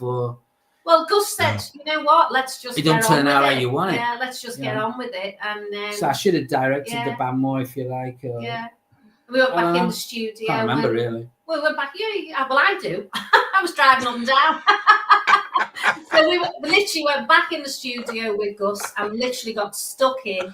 And that's how, it was like, I ain't got no... when you just feel freed up? Because you just didn't have anybody else to have to say, look, could you just do maybe a little bit of this, maybe bring this up a little bit, maybe get some energy in there. And it was great, really. The thing is, it still didn't work out with Gus, really. Not his fault, because it's we didn't really get the structure of it right in our sessions, because we used Dave Mattox as a drummer. Oh, that's right, yeah. Oh, wow. From Fairport Convention. Wow. He was a mate of Gus's, and he lived nearby Chipping Norton Studios in Oxfordshire. So, it's a great guy. And he came along. He also came with us up to Chapel Studios in Lincolnshire. Yeah, it was great, wasn't he? It was great fun, but he's a very precise type of drummer. And I kind of I'll come back to that. I wasn't kind of used to playing behind the beat? Yeah, you have to get behind the beat to make that. When a drummer's kind of like a metronome, you have to kind of get behind it to make it move, to make it to get the tempo right. Whereas in a rock and roll band, know, you just Hammer it just happens, doesn't it?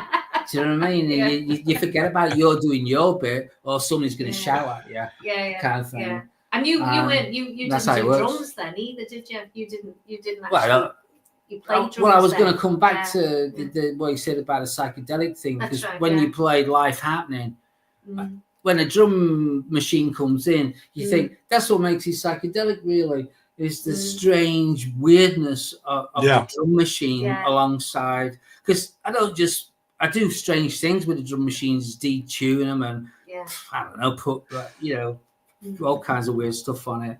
So I think it's that odd, because in psychedelic stuff, there's odd stuff on the kit, innit? Like that guy, what's his name now? Bulio Porch, is it? Do you know that Bulio Porch band? No, artist. don't know. Yeah, maybe I'm saying it wrong. It's Beaulieu. It's like a French word, Bulio Porch. Well, he does Bellevue. Yeah, check him out on Bandcamp because he's got it on Facebook. I'm writing it down. I'm writing it down right now. Hold on. You will love his stuff because it is authentically psychedelic, and he does all that great stuff with drums. Yeah, he don't worry about whether it's like loud or quiet, or it's left or right or anything like that. Yeah, it's a fantastic atmospheres he creates like that. So Bellevue Porch, did you say? Porch, yeah, Porch, yeah. All right, like your front. He's really good. Yeah. So anyway, let's Rick, get back to whatever you were saying. And I was going to say, and now Rick, 74 years later, you decide, heck, I'm going to start writing and recording stuff. I'm going to throw some tracks out here on Bandcamp and make everybody go, what the fuck is going on here? Yeah. I didn't know Rick Corcoran and the Orgone Box were still alive. But my God, look at this, So the first track you put out there, and I want to play a bit of it right now. Web of Melancholia. Yeah. Speaking of being melancholy and whatnot, what's a little story behind Web of Melancholia? Because it's very stripped down.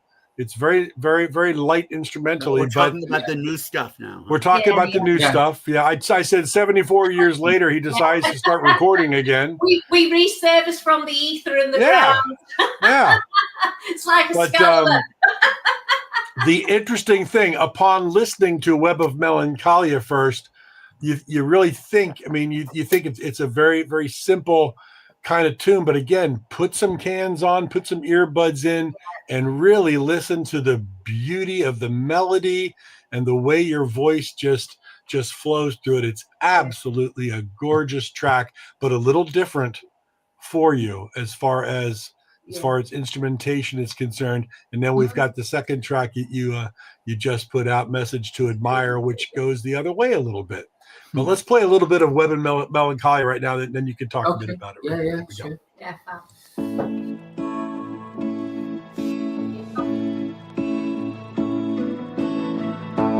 Too much sunlight in the sky shows up all my Go back to for what it is and what is it? Unsound, unevenly arranged. A widely deranged.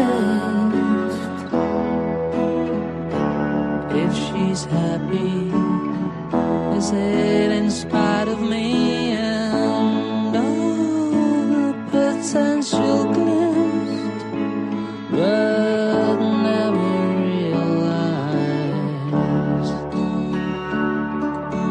this melody makes it hard to see as the irritating glare of the blue sky.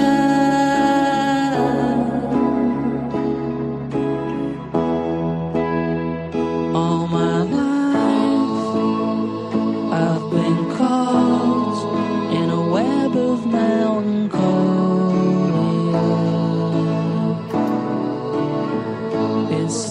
stain. It's the blood that is all that I can offer her. I don't understand how she feels, but she tells me all the time. I would like Still the ways of her heart are much the same as mine.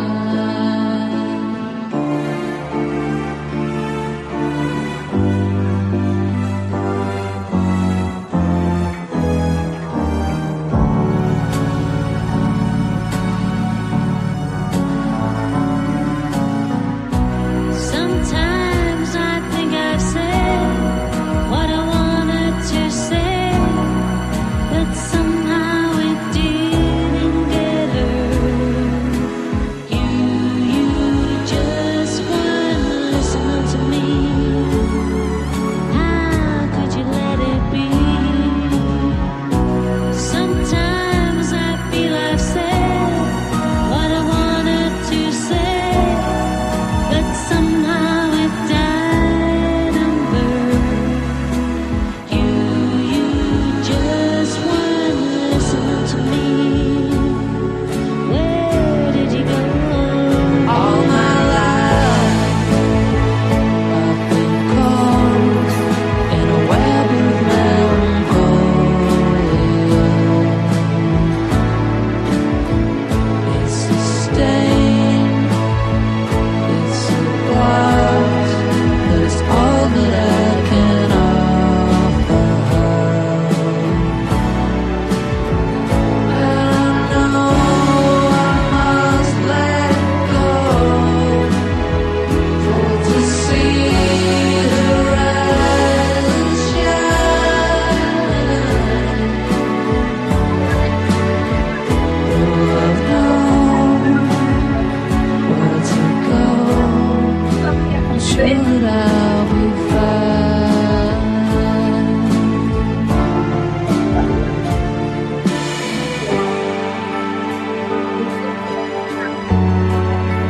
Sure that I'll be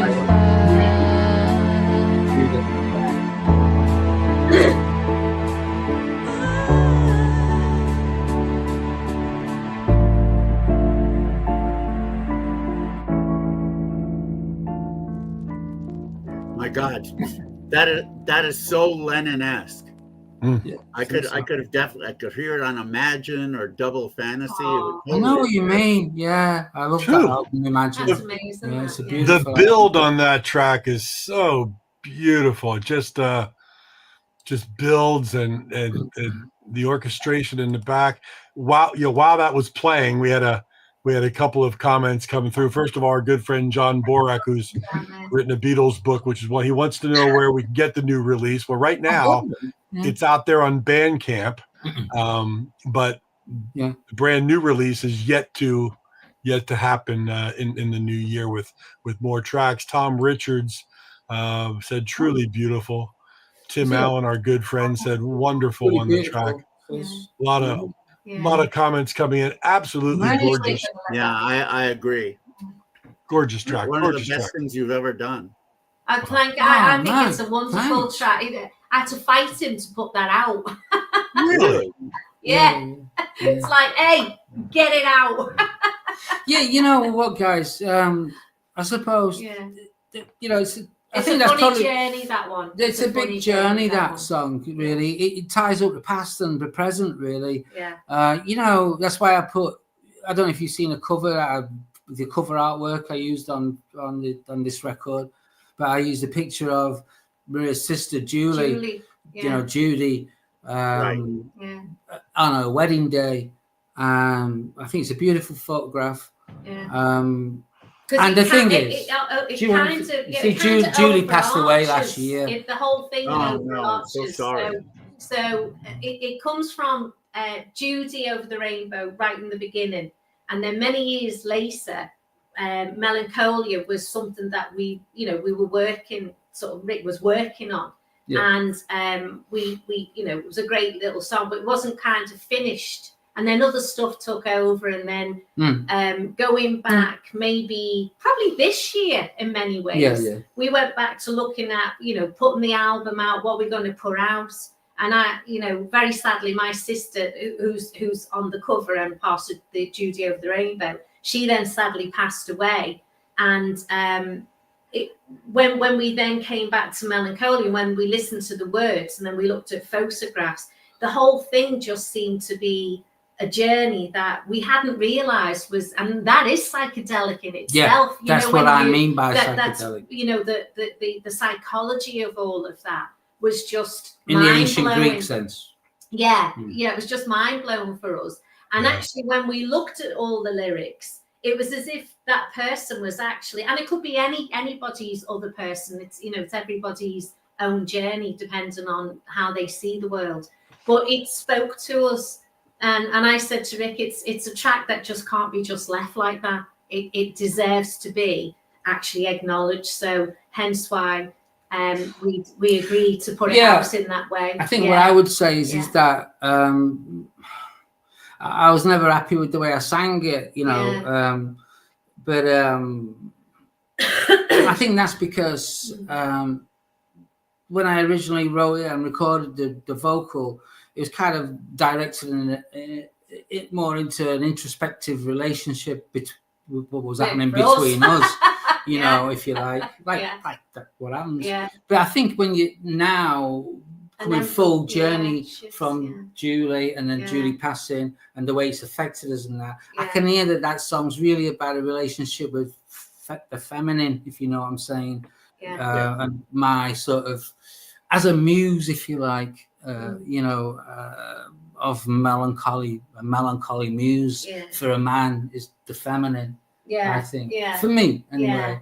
So it's kind of like my relationship with that, and with her passing, it's the way of kind of the song took on a new life for me. It weren't about me anymore. It was about someone saying that. So I'm a little bit more removed now from all the songs. So I see it as the guy in the song is like a protagonist to me. So I kind of relate to it like that, and I work on it like that, if you know what I mean. Yeah.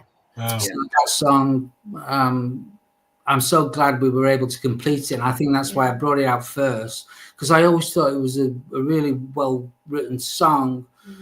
You know, it's got great sort of, it's got a good point to it. Well, we done that from the beginning to end. And we done she that does a beautiful live, vocal. didn't we? We done that live a few times. You know, sometimes when it gives we did that live. We've done it quite a number of times, and what we'd noticed was the audience just went completely silent and still, and we were like, "Are they enjoying this, or is it like, you know, is it doing something else?" And people would come up to us and say, "Oh God, that song was just, you know." Maria, when the crowd go, I can tell you for sure, when the crowd goes silent, it means they like what you're doing. That's right. There's no question about lovely. that. Yeah, it was. It was lovely. So, like as Rick said, we've been really pleased that of all the songs we could just get out there and let other people just experience it. What was Melancholy? Yeah, I was glad I could put it together, you know, in a kind of way that feels completed and you know, completes the circle. And you know, we had the gear now, if you like, to make it work as a song.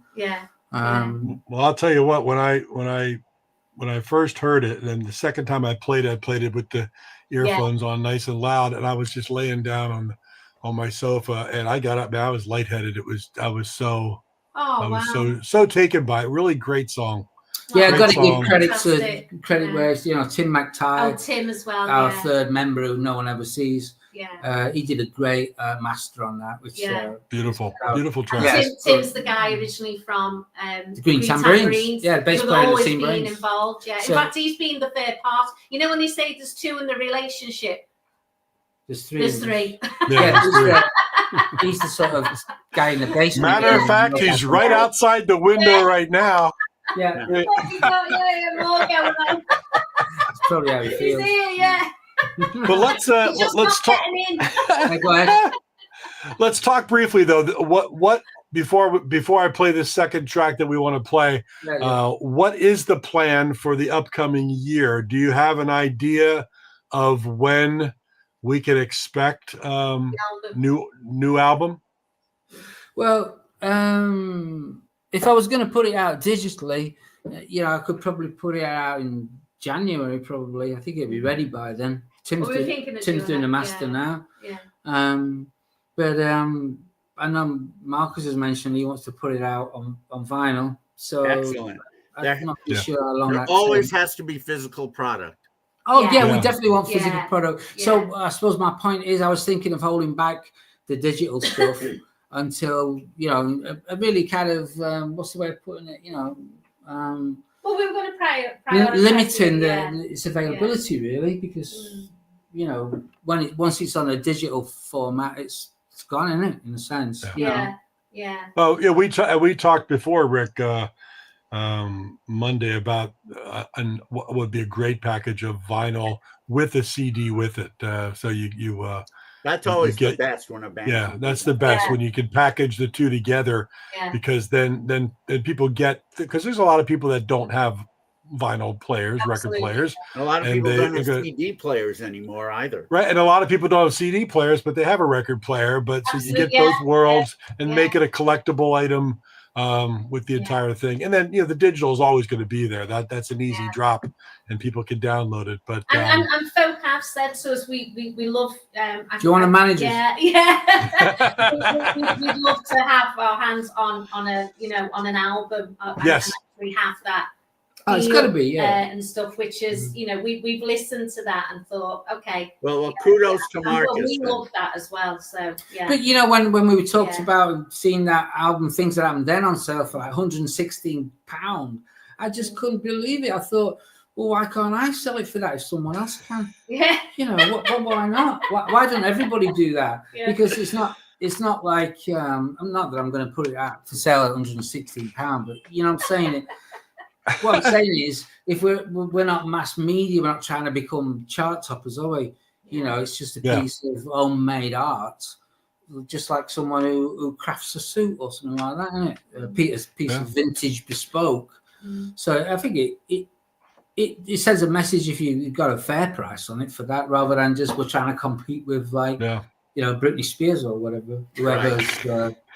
Well, I told you when I talked to you before, I told you that one of my favorite bands out of Liverpool, the Yachts, just released their 80-81 demos from what would have been a third album had they done a third album, and they put it on a vinyl and CD, and it arrived at my house a few days ago. Pull out the gatefold insert, and it's all autographed by the three remaining members. Yeah. I'm still waiting for mine. It's a special package. It's a special package that they took a lot of care in putting it together.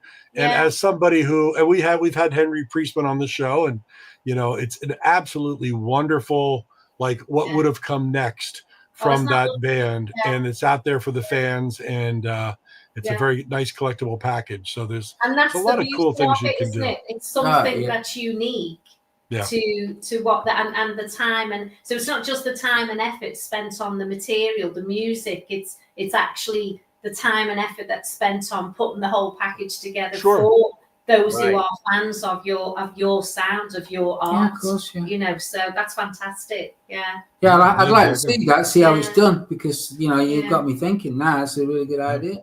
Absolutely. If your work deserves, I think, the best you can do for it. You've got to value it. You've got to value it, haven't you? Yeah. But I'm not a kind of guy who knows how to do all that kind of thing. But we'll have to work. But Marcus knows. Marcus. We'll have to give him a call next week and get him on it. He does very good. Marcus does very good work, and I hope to be able to go to his record store one day.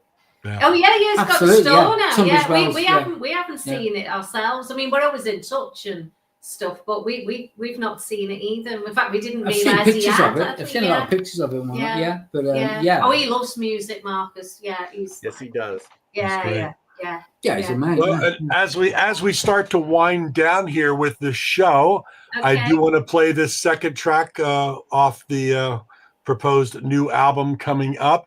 This track, different direction again, absolutely fantastic.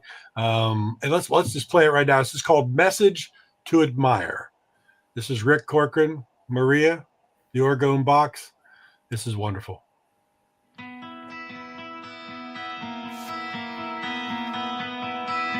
We change in that.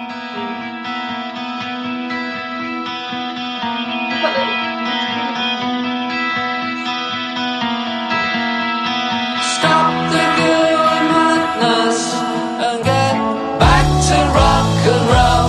Oh, message to admiring lightness, ironic joke.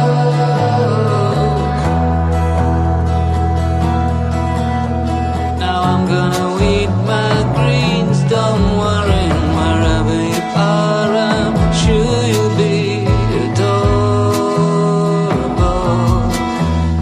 Beyond the last bus stop, staring at the clouds. Whoa, whoa. Let's keep it simple now. Oh, so just say what you see. Rosemary goes wherever she came from. Wherever she came from. Where else?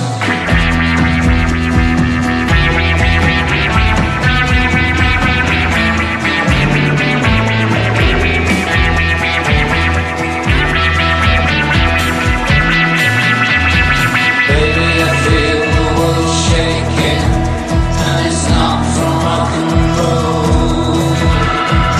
Infinite subatomic particles. Let's go.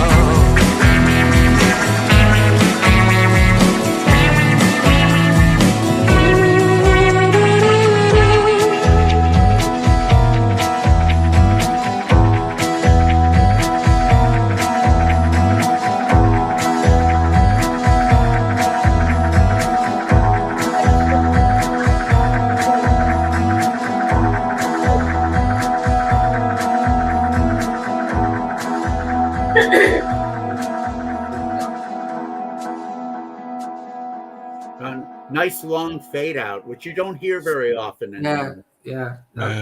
Wow. I Yeah. like Tom, that. you're right. Very vibey. Yeah. I like I the love fade it. out. Yeah. Yeah. Yeah. Great. Wow. Yeah. It's like little, Right. little All right, now contractions. comes the big question, and I have to put you on the spot here. Go on, David. Next year, IPO Liverpool, Orgone Box. Yeah. Let's see. Well, Yeah, let's if see we, why if not. we can, Yeah. let's see why not. I mean, I think, May 25th through June 1st. yeah, why not? I'll have to think of a way of Yeah. doing it, won't I? You know, Yeah. I think it's fine. We'll, We'll come up yeah, with we'll something. I think- sort I think everything it's out time later, we but praise. I would be thrilled. Yes. Yeah. I'll have to Yeah. play, Well, uh, thank you. Thank you. play guitar with that and Thank keyboards you. with that. Yeah. Like, to get Marcus with us like again. Viv I Savage. think last time we played, Marcus played with us, didn't he? Yeah, Marcus played Yeah, with Yes. us. Marcus played yeah. with us. I'll Yeah. drag someone along. Yeah. I remember, yeah. Yeah. Well, you heard it here because like this is archived live forever on I know, YouTube. wow. So if you say, well, I don't know, then we can go back and play this episode again. Yeah. So you promised. You said yes. You know. Yeah, I did. Yeah, Nice way to absolutely. get Yeah. us. Yeah. I Oh, need an Lord. excuse to go to That'll Liverpool. be wonderful. Yeah. Thank you. I did, John. I kind of did. Yeah. The championship band class. Well, I gotta say, Rick and Maria, this interview tonight was an absolute pleasure. It Oh. I agree. I know I sound like a fanboy sometimes, and sometimes I got to go down that road. But Yeah. what you've given us with all of the Orgone Box material is just, it means a lot to me. It means a lot to the people that it means a lot to, and we thank you for the work. We thank you for putting it out there and letting it be what it has been and what it will become. And thank you so much. I agree. Great work. Thank you. I'm both overwhelmed. of you very much. Yeah, I'm actually overwhelmed, guys. It does mean you'll know it means a lot to me. I know I fool around, but I am quite a serious guy, really. So it does mean a hell of a lot to me, And hopefully, what I want to do is with this new Orgone Box album, is finish that off properly. You know what I mean? That whole sort of story, that feeling, that I think we all connect to. You know what I'm saying? That journey in itself. That's what I'm hoping it does. It does for me. So hopefully by late May, so that you can sell a bunch of copies at IPO. There you go. Seriously, we do sell a lot of merch. Oh, I know. Honestly, we've seen. I mean, the people that go down and actually that we've met when we've been down the IPO, it's absolutely phenomenal. Yeah, I mean, it's amazing what you've achieved there. And I'm made up because I know you'd been ill. I think the last time we'd see you'd not been well, and I think you were even thinking, was you going to carry on or not? So it's fantastic to know that one, you're well, and two, that you carried on with it, with the IPO, because I think it's fantastic. Yeah. Were you aware that you are in the presence of somebody who does have a brick on the Cavern Wall of Fame? No.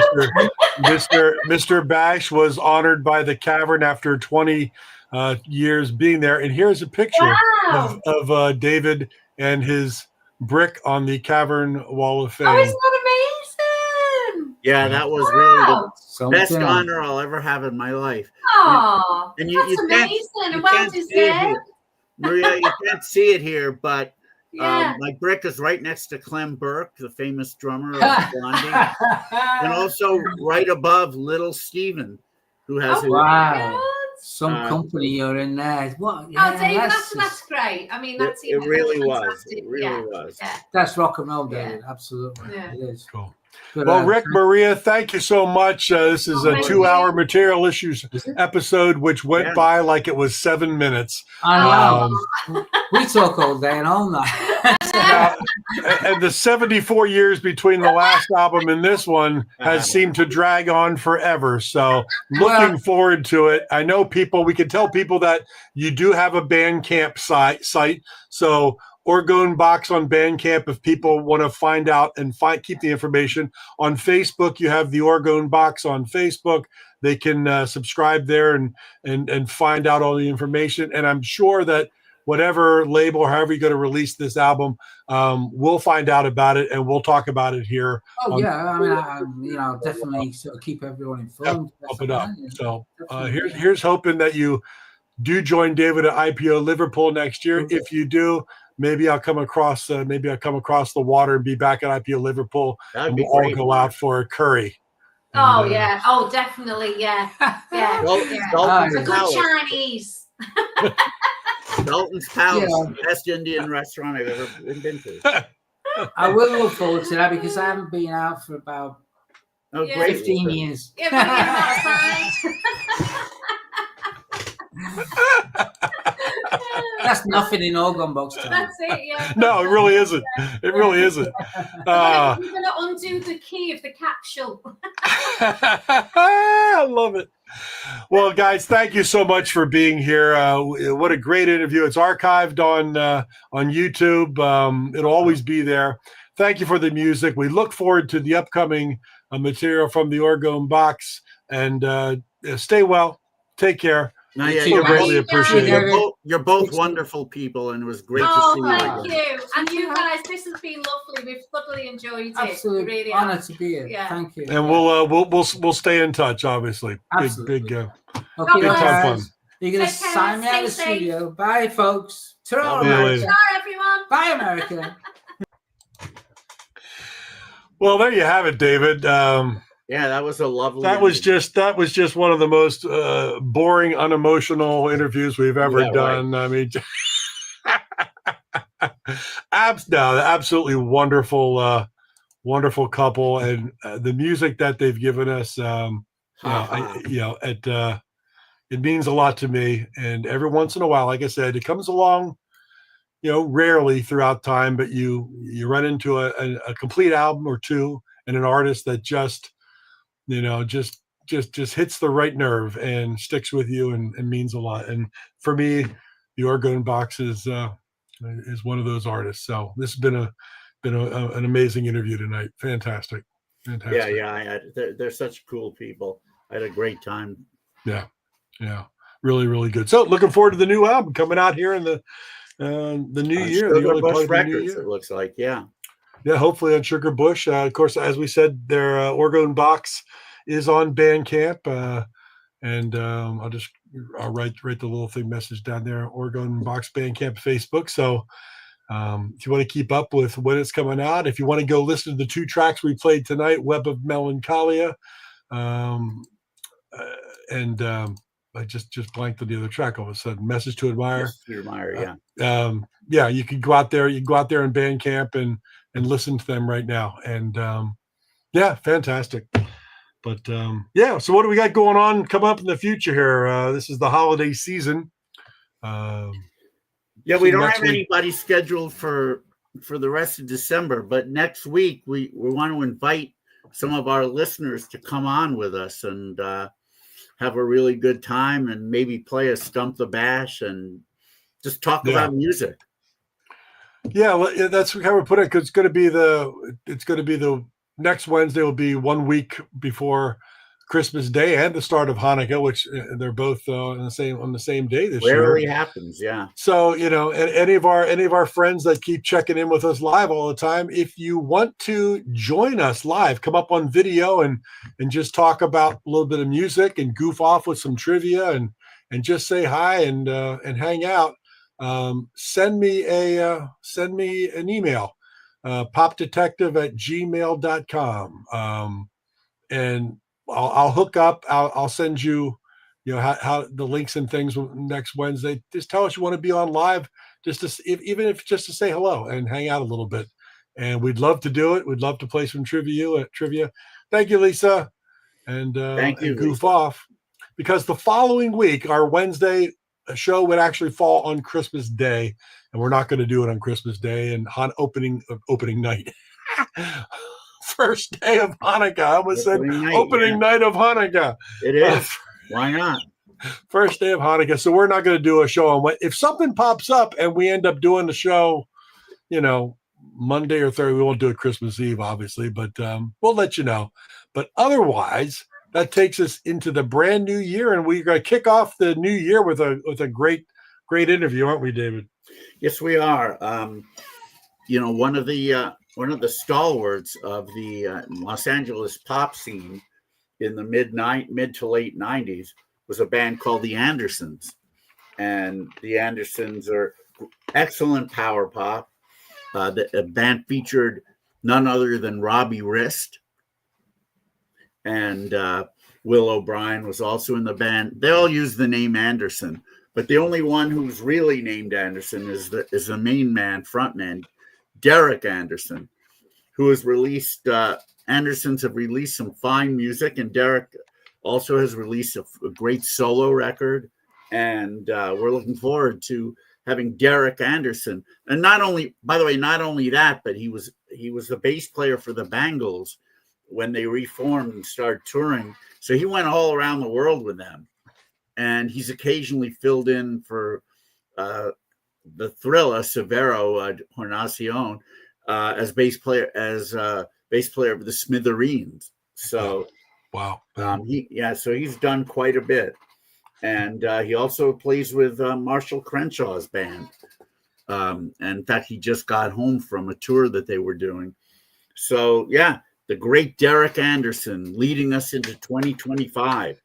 That's January 1st. That's New Year's Day. So it doesn't get any earlier in 2025 than that. Not at all.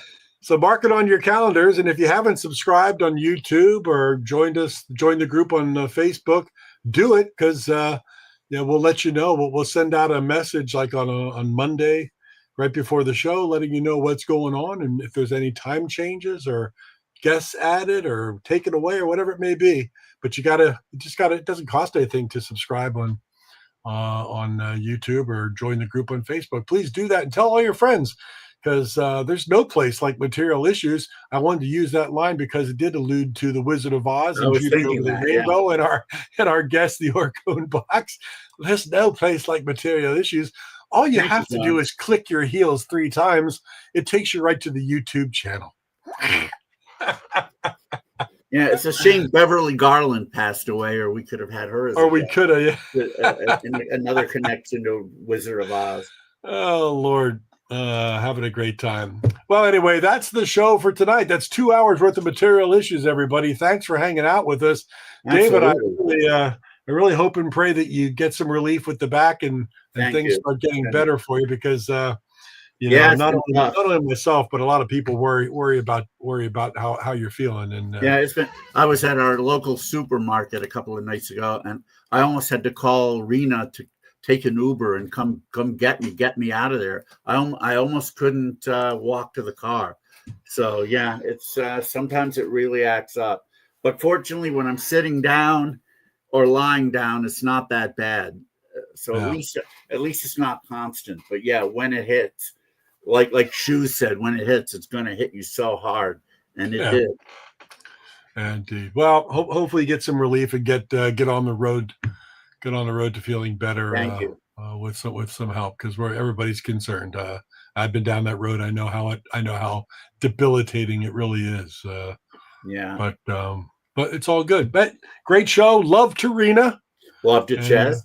Then we'll see everybody next Wednesday on the 17th, when it'll just be David and I, and anybody who wants to come in the room and hang out and goof off. We'll come up with some neat trivia ideas. It'll be fun. Definitely. We'll play some fun. We'll talk about some music. We'll just hang out pre-holidays and just have a kind of our own little Material Issues love fest among all of our friends. So thank you, everybody. popdetective@gmail.com. You can drop me an email. We'll get you on the show next Wednesday. And David, I'll see you then. You got it, Mark. Everyone, have a great rest of your week and your weekend, and we look forward to seeing you next week. Peace and love.